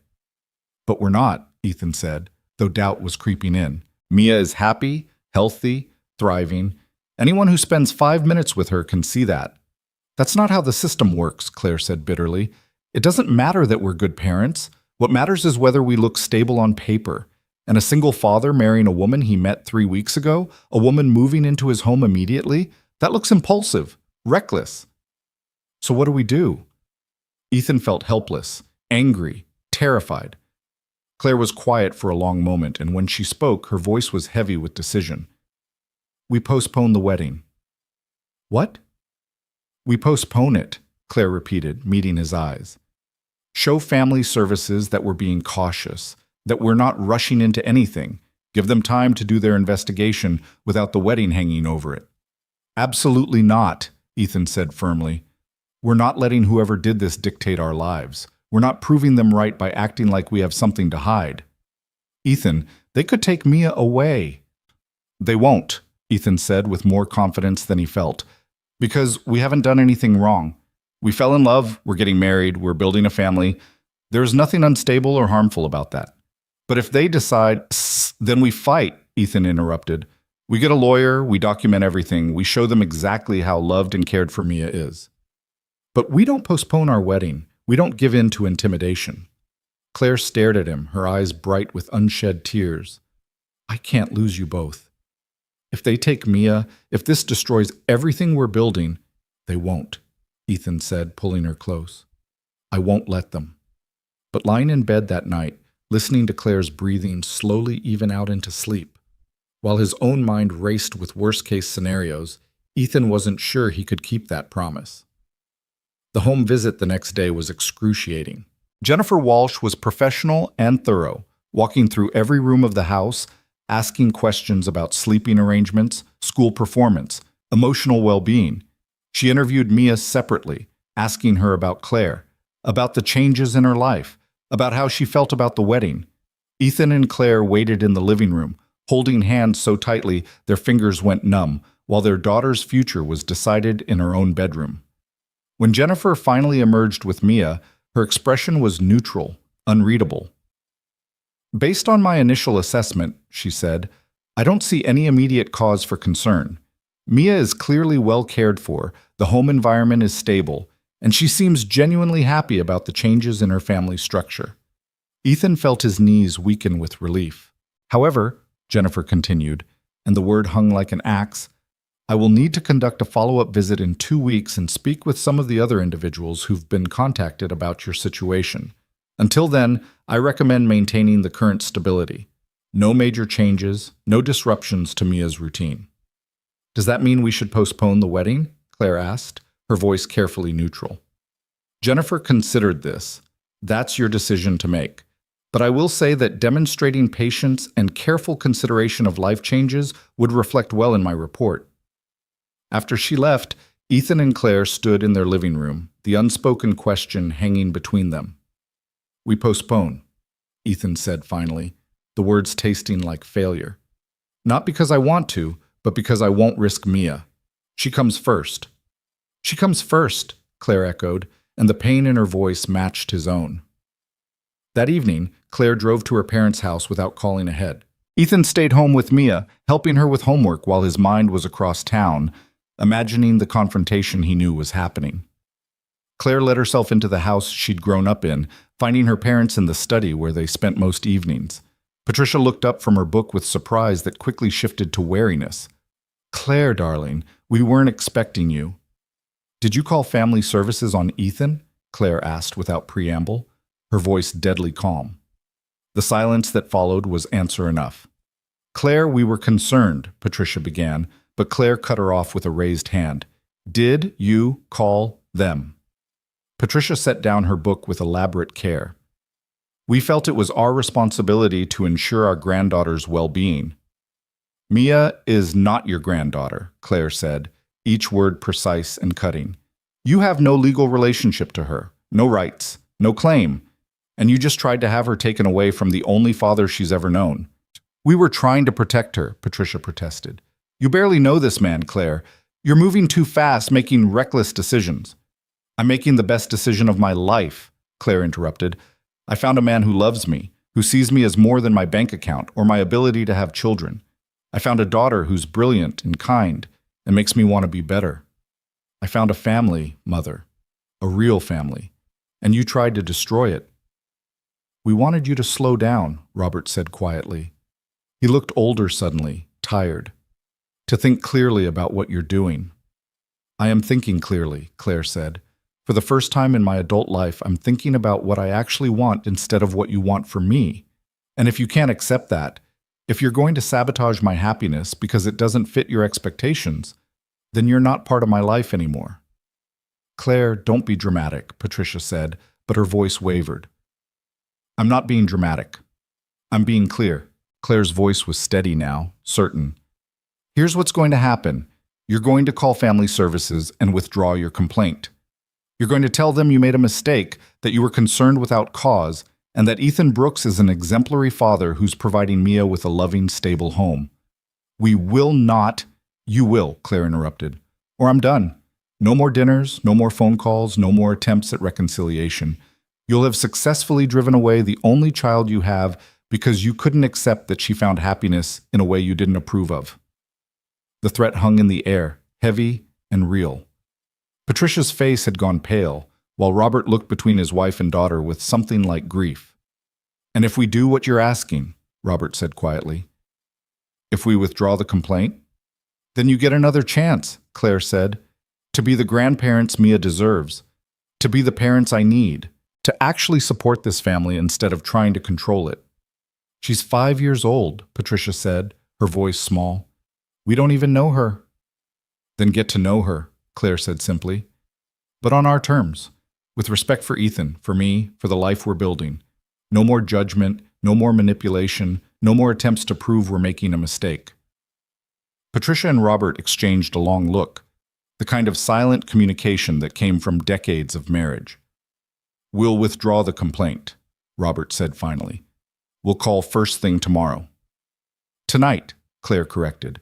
You'll call tonight, and you'll apologize to Ethan, in person. Claire, those are my terms, Claire said firmly. Take them or leave them. Another long silence, and then Patricia nodded, her eyes bright with tears she refused to shed. We'll call tonight. An hour later, Ethan's phone rang. He listened as Patricia Monroe, her voice stiff with humiliation, explained that she'd made a terrible mistake, that she'd let her concerns override her judgment, that Ethan was clearly a devoted father, and she'd been wrong to suggest otherwise to family services. I don't forgive you, Ethan said when she finished, his voice cold. You tried to take my daughter away from me. You tried to destroy my family because you didn't approve of your daughter's choices. That's not something I can forgive easily. I understand, Patricia said quietly. I don't expect forgiveness. I'm only asking for a chance to make this right. You make it right by being the grandmother Mia deserves, Ethan said. If you can do that, if you can show up for her without judgment or conditions, then maybe eventually I'll be able to forgive you. But right now I need you to understand that you don't get to dictate how our family works. I understand, Patricia repeated, and there was genuine remorse in her voice. I'm sorry, Ethan. Truly sorry. The call ended, and Ethan sat in the quiet living room, processing everything that had happened. Claire appeared in the doorway, her expression uncertain. Did she call? She did. Ethan stood crossing to her. They're withdrawing the complaint. Jennifer Walsh should get the call tonight.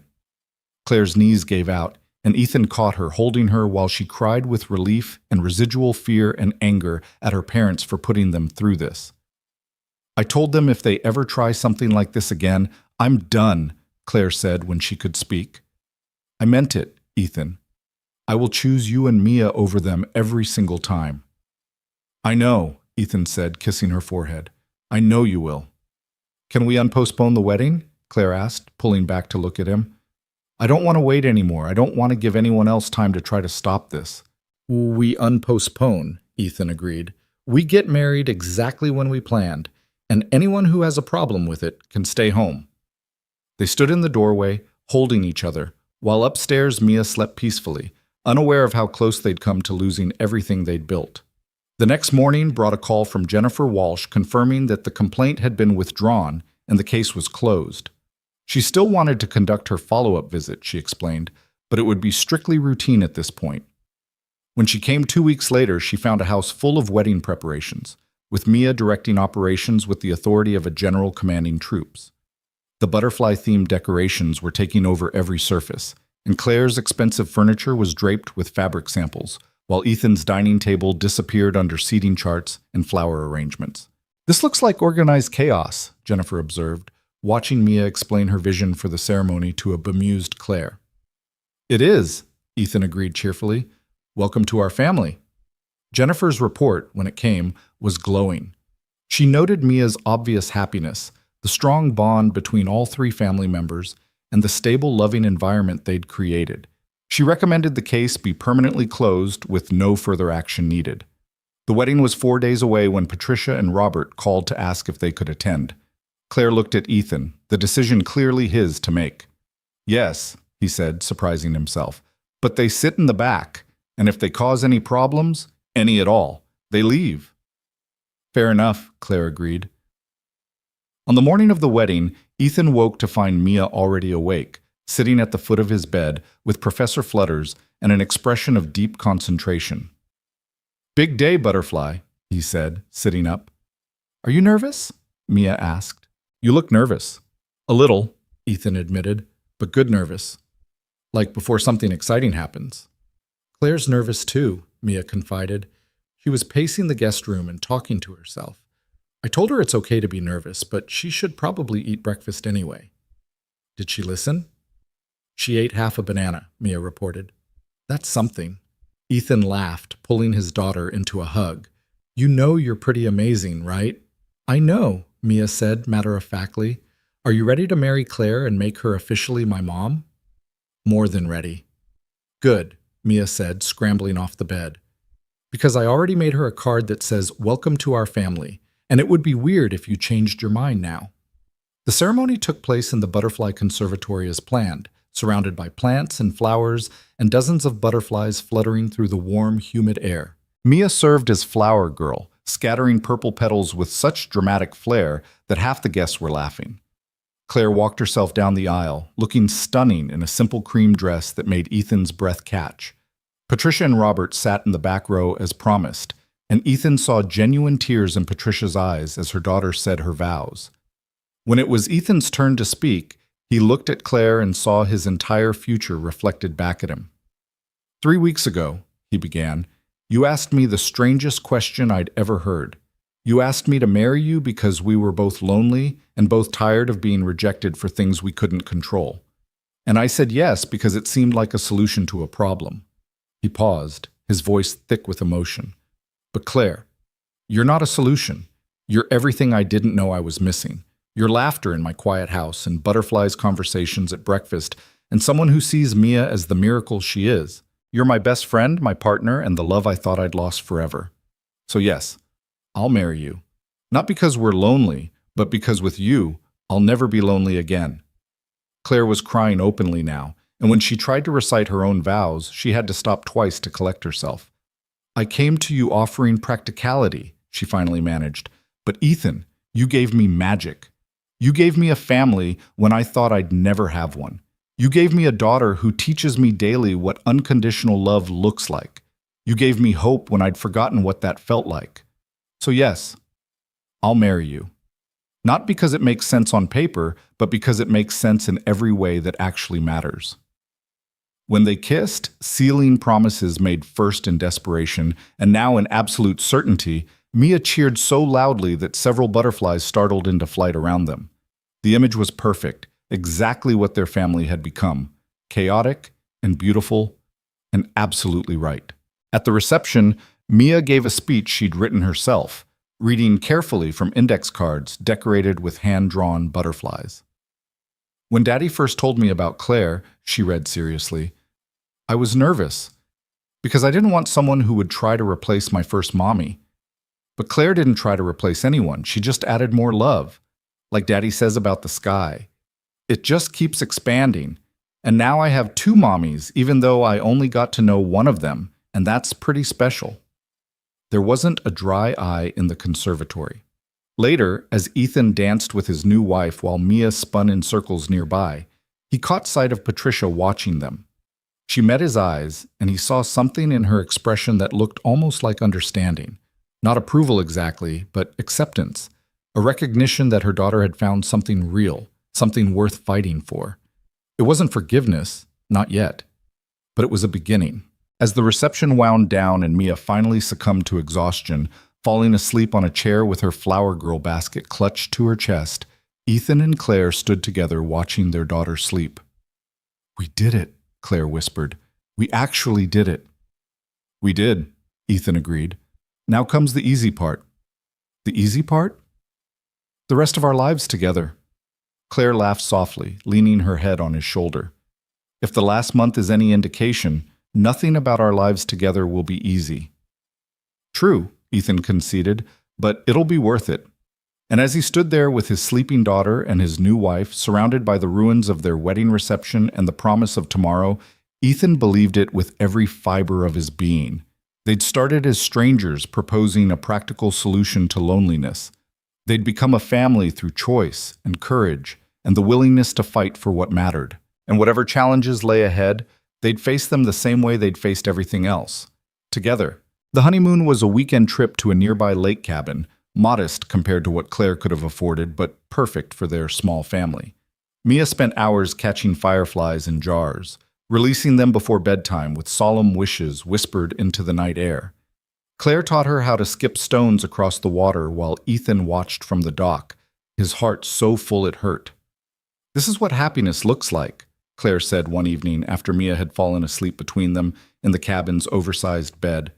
I used to think I needed grand gestures and perfect moments. But it's this. It's butterfly nets and burned marshmallows and a 5-year-old's cold feet pressed against my leg at 3 a.m. Cold feet are the hallmark of true love, Ethan agreed, kissing her temple. It's in all the wedding vows, just in the fine print. They returned home to find an unexpected package on their doorstep. Inside was an envelope with Patricia's handwriting and a savings bond made out to Mia with a note that read simply, "For her future education. We should have started this years ago." Claire stared at the bond for a long moment, her expression unreadable. She's trying.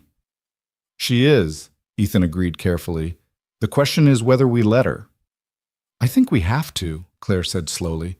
Not for her sake, but for Mia's. Every child deserves grandparents who love them, even grandparents who take a while to figure out how. So they invited Patricia and Robert to Sunday dinner the following week. It was awkward at first, Patricia clearly uncomfortable in the modest house that was now her daughter's home, unsure how to interact with the granddaughter she'd tried to have removed from it.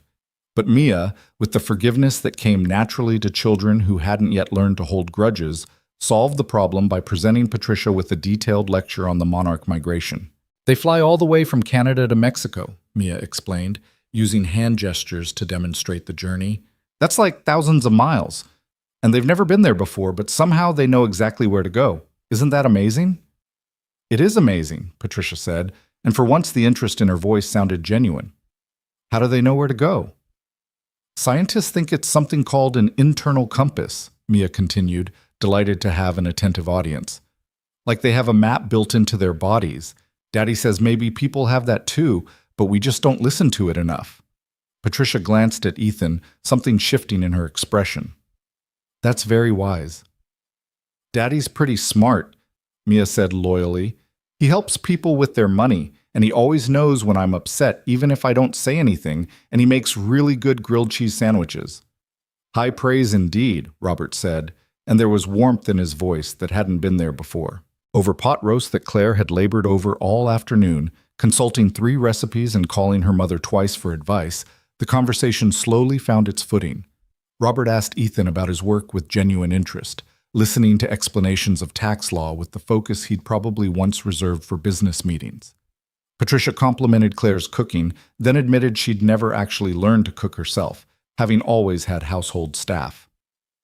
I could teach you, Claire offered, surprising everyone, including herself. If you wanted, we could make it a thing, Sunday dinners where you actually help instead of just attending.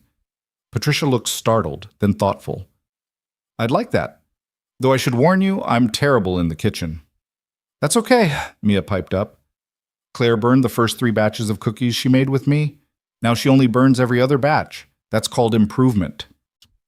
The laughter that followed was real, unforced, and Ethan caught Claire's eye across the table, sharing a smile that acknowledged the small miracle happening in their dining room.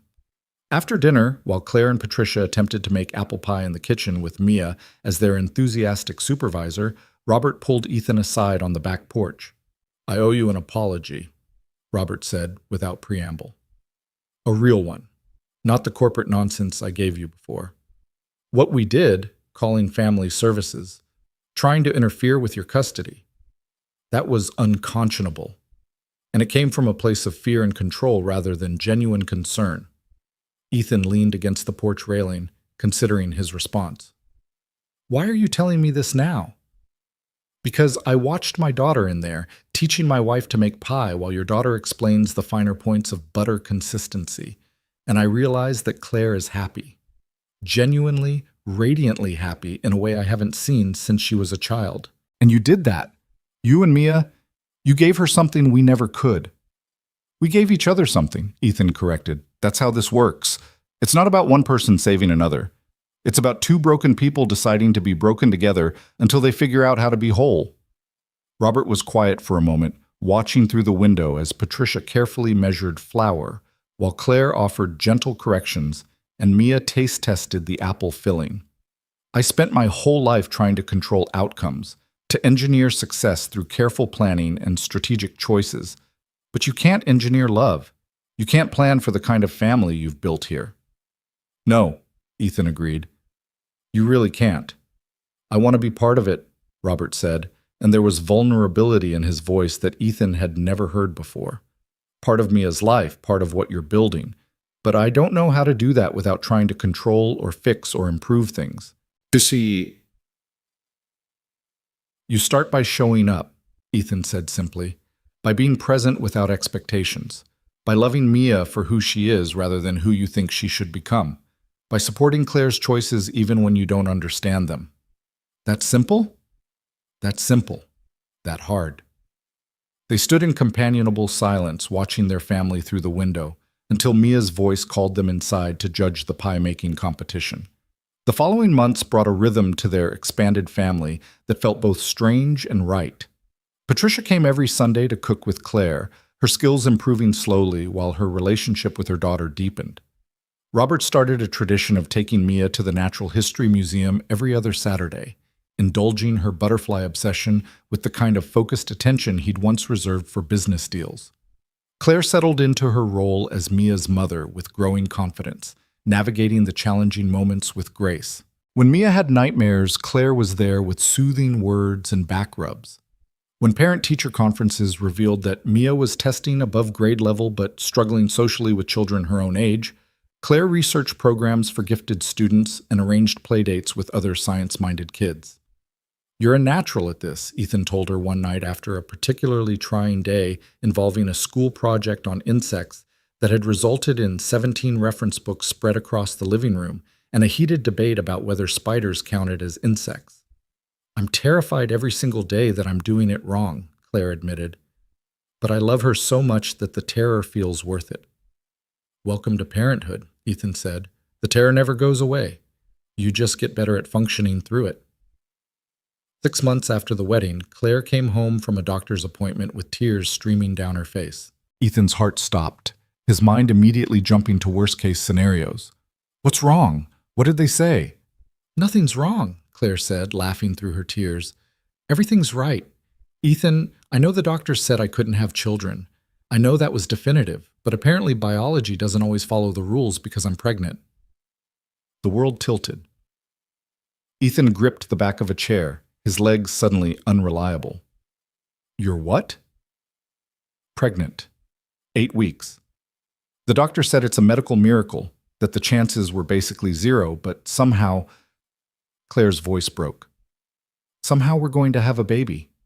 Ethan crossed to her in 3 strides, pulling her into his arms, both of them crying and laughing in equal measure.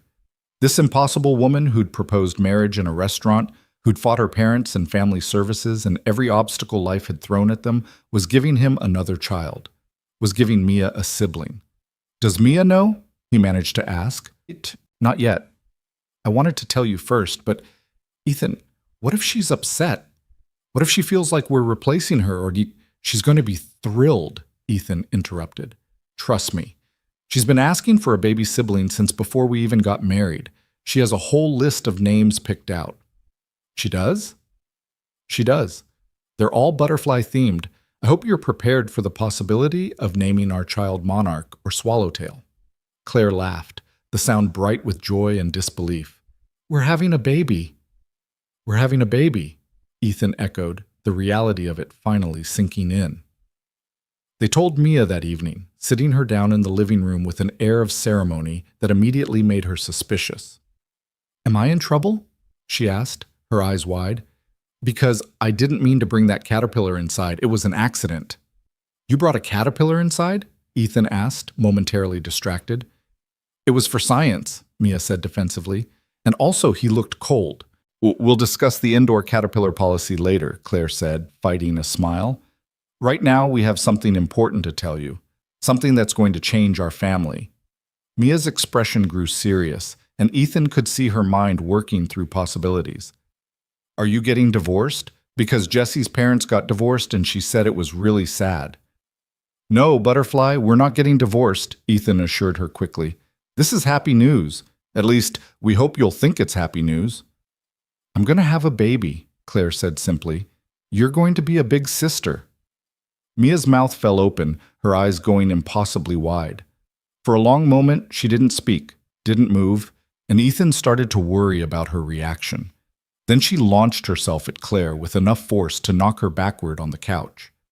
A real baby? A real actual baby that I can teach things to and show my butterfly books? A real actual baby, Claire confirmed, hugging Mia close. Though they won't be able to read your butterfly books for a few years. That's okay, I can read to them, Mia said, already planning. And I can teach them about metamorphosis and migration and all the really important stuff. Can we name them Monarch or Luna? Luna's a really pretty name, and it's also a moth, so that's educational. We'll consider all butterfly-themed options, Ethan said, his heart so full he thought it might burst. But Mia, sweetheart, how do you really feel about this? It's okay if you're nervous or worried about sharing us. Mia pulled back from Claire, her expression turning thoughtful. Will you still love me the same when the baby comes? More, Claire said immediately, because watching you become a big sister is going to make me love you even more than I already do, which I didn't think was possible. And Daddy? My heart keeps expanding, remember? Ethan said, pulling her into his lap. Like the sky. There's always room for more love. Okay then, Mia decided. I think a baby is a really good idea. But I still get to pick the name. We'll negotiate, Ethan said, kissing the top of her head. The pregnancy progressed with minimal complications, though Claire's doctor remained baffled by the medical impossibility of it all. Patricia, upon learning she would be a biological grandmother after all, cried for 20 minutes and then immediately began purchasing baby items with the enthusiasm of someone making up for lost time. Mother, we don't need 17 different outfits for a newborn, Claire protested, surveying the mountain of shopping bags covering her old bedroom at her parents' house. Every baby needs options, Patricia insisted, holding up a tiny outfit decorated with butterflies. And Mia helped me pick most of these out. She has very specific opinions about appropriate baby fashion. The mention of Mia softened Claire's protest. Her mother and daughter had developed an unexpected bond, spending hours together planning for the baby's arrival. Patricia taught Mia to knit, and Mia was determinedly working on a baby blanket, despite the fact that it was currently more holes than blanket. It's the thought that counts, Patricia had assured her when Mia grew frustrated with dropped stitches. But I want it to be perfect, Mia had replied, her little face scrunched in concentration. Perfect is boring, Patricia had said, and Claire had nearly fallen over in shock at hearing those words from her mother. Handmade with love is better.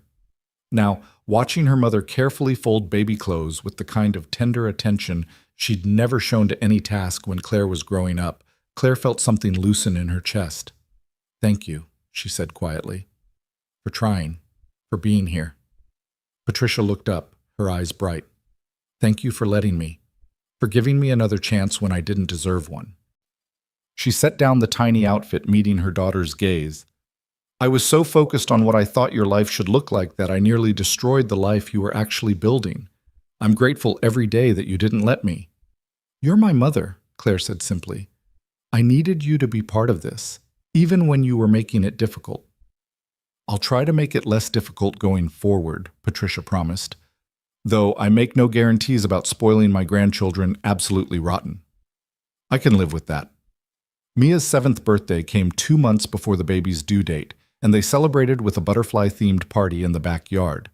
A dozen children ran wild through the garden while Ethan manned the grill and Claire, heavily pregnant, directed operations from a lawn chair. Patricia and Robert attended, Patricia gamely participating in pin the wings on the butterfly, while Robert helped Mia demonstrate the life cycle of a monarch using props she'd constructed from craft supplies and determination.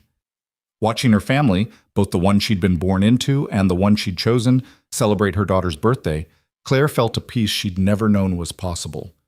This chaotic, imperfect, absolutely right family that had started from a desperate proposal in a restaurant had become her whole world. "Penny for your thoughts," Ethan said, dropping into the chair beside her. "Just thinking about how far we've come," Claire said, taking his hand. "From strangers to this. Any regrets?" "Not a single one." "You?" "Only that I didn't meet you sooner," Ethan said, kissing her knuckles. "Though I suppose the timing had to be right.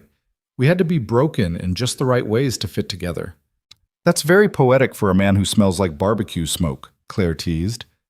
"I contain multitudes," Ethan replied with mock dignity, then yelped as Mia tackled him from behind, demanding he come judge the butterfly relay race immediately. The baby came 3 weeks early on a Tuesday afternoon. Ethan was at work when Claire's water broke, and she called him with remarkable calm considering the situation. "So, remember how we have 3 weeks to finish the nursery?" she said when he answered.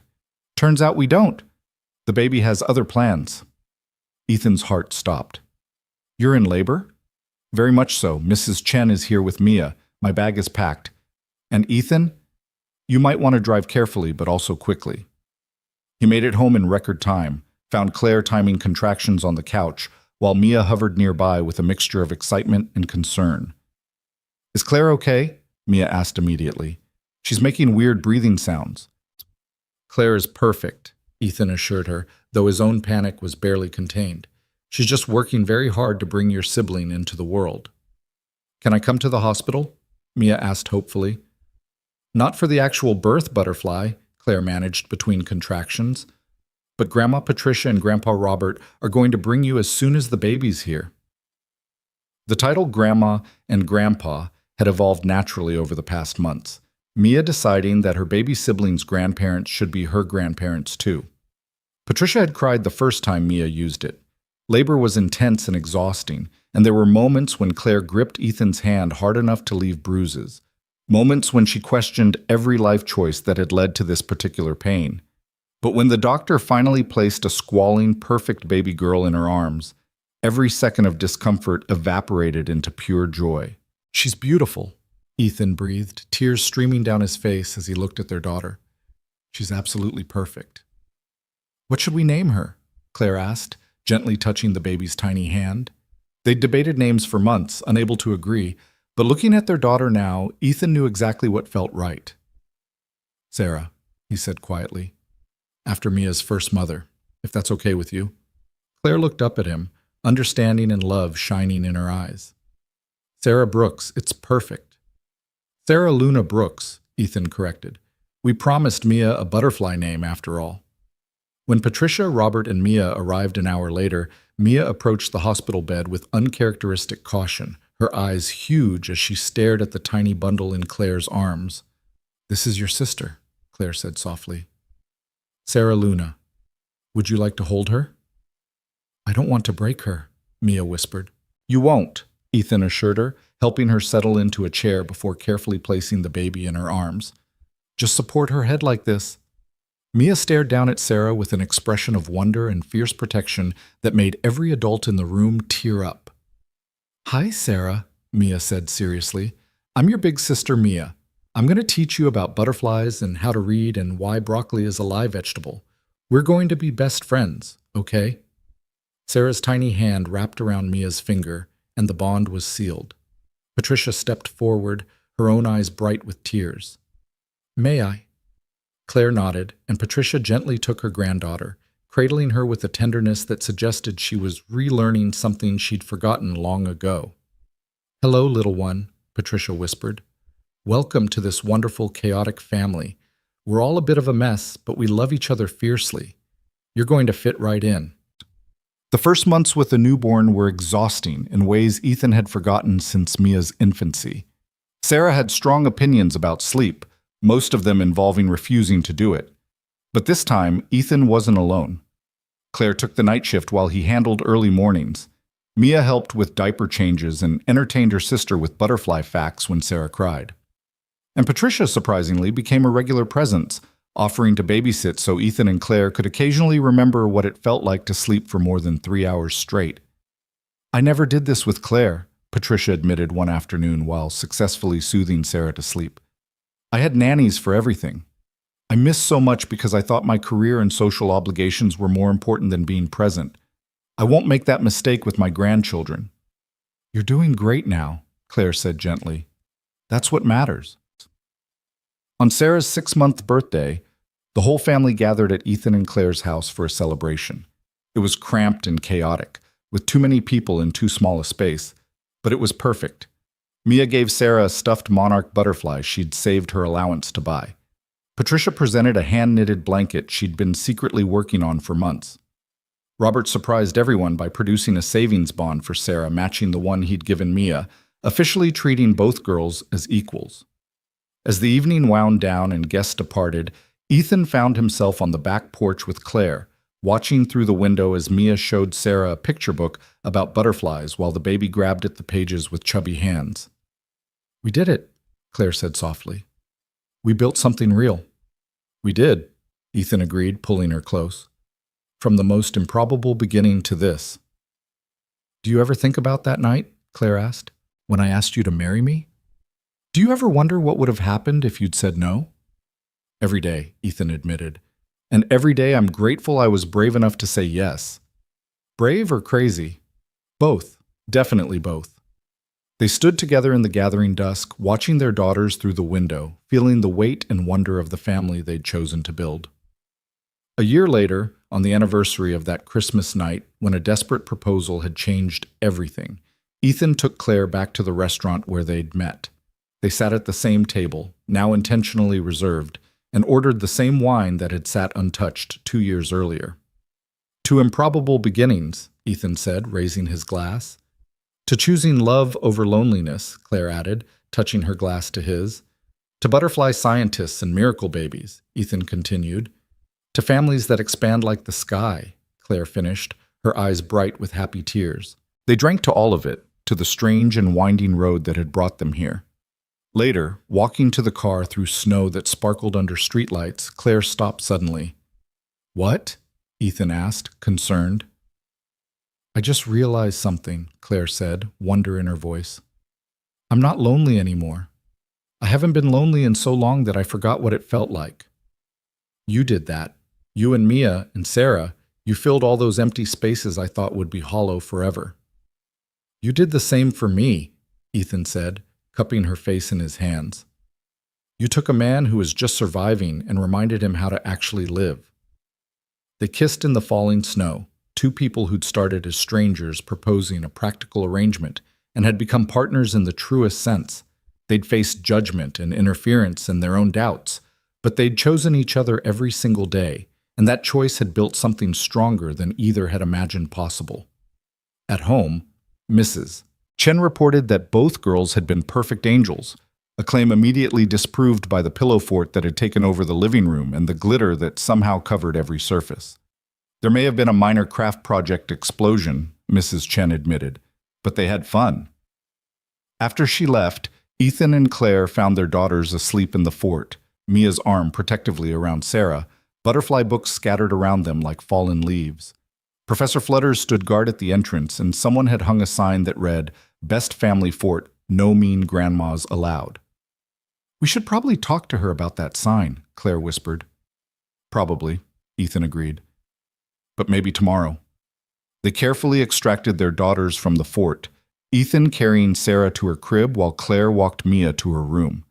Mia woke briefly as she was being tucked in, her eyes sleepy and content. "Did you have a good date night?" she mumbled. "The best," Claire assured her, kissing her forehead. "Thank you for taking such good care of your sister." "That's what big sisters do," Mia said, already drifting back to sleep. "We protect the people we love." In their own bedroom later, Ethan and Claire lay in the darkness, hands linked between them, processing the journey that had brought them here. "I love you," Claire said softly.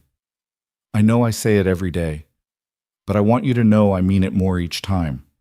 You saved me, Ethan." "We saved each other," Ethan corrected. "That's what this has always been. Two broken people deciding to be brave enough to try." "Best decision I ever made," Claire said. "Asking you to marry me in that restaurant. Best crazy, impulsive, desperate decision of my entire life." "Mine too," Ethan agreed, saying yes to a stranger who offered me everything I'd stopped believing I deserved.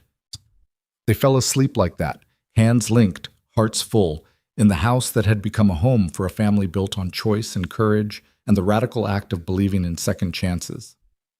3 years after that snowy Christmas night, the house had grown almost too small for their expanding family, but none of them could imagine leaving. It held too many memories now, too many moments of ordinary magic. Mia was 9 and reading high school biology texts.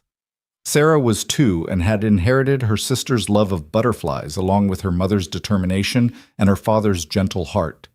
Patricia had become the grandmother she'd never been to Claire, showing up for every school event and babysitting with the enthusiasm of someone making up for lost time.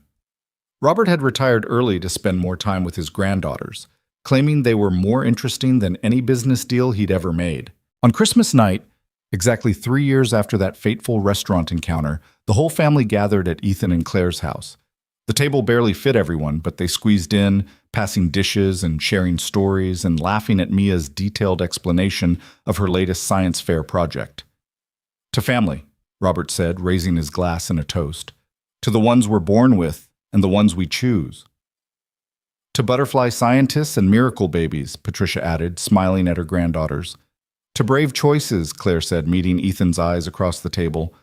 "To love that expands like the sky," Ethan finished, his voice thick with emotion. They drank to all of it, this impossible, perfect family that had been built from loneliness and desperation and the courage to believe in something better. And later, after the guests had left and the girls were asleep, Ethan and Claire stood in their kitchen washing dishes together, moving in the synchronized rhythm of partners who'd learned each other's movements by heart. "No regrets?" Ethan asked, as he did every year on this anniversary. "Not a single one," Claire replied, as she always did. "You?" "Only that I didn't meet you sooner," Ethan said, pulling her close. "But I think we met exactly when we were supposed to, when we were both broken enough to be brave." "Broken enough to be brave," Claire repeated, liking the phrase. "I'm going to remember that." They stood in their small kitchen, in their small house that held their large, chaotic, absolutely perfect family, and felt the weight of every choice that had led them here. From a desperate proposal to a Christmas wedding to 2 daughters, and a love that had started as convenience and become everything. Outside, snow began to fall again, just as it had 3 years ago when 2 lonely strangers had decided to take a chance on each other. But inside, the house was warm and full and alive with the sound of a family that had chosen each other every single day and would keep choosing each other for all the days to come. Because that was the real miracle, Ethan thought as he held his wife in the kitchen, where they'd shared so many ordinary moments that had become extraordinary simply by virtue of being shared. Not that they'd found each other, but that they'd been brave enough to build something real from what had started as a practical arrangement. That they'd taken 2 broken hearts and made them whole, not by fixing each other, but by accepting each other exactly as they were and choosing to build something new together. The best things in life, Ethan had learned, weren't the ones you planned for. They were the ones you were brave enough to say yes to when they appeared unexpectedly in a restaurant on Christmas night, looking like a stranger but feeling like the answer to a question you hadn't known how to ask. And as Claire tilted her face up for a kiss, and upstairs their daughters slept peacefully under butterfly-painted ceilings, Ethan knew with absolute certainty that he would choose this life, this family, this woman, every single day for the rest of his life. Because love, real love, wasn't something you fell into. It was something you chose over and over again, with courage and faith and the willingness to believe that broken people could become whole by deciding to be broken together until they weren't broken anymore. Their family had started with a question asked by a stranger. Would you consider marrying me? And it had become something neither of them could have imagined. A home built on choice, a family forged from courage, and a love that proved that sometimes the most improbable beginnings lead to the most beautiful endings. Or rather, not endings at all, but beginnings that never stopped beginning, expanding like the sky to hold everything that mattered most.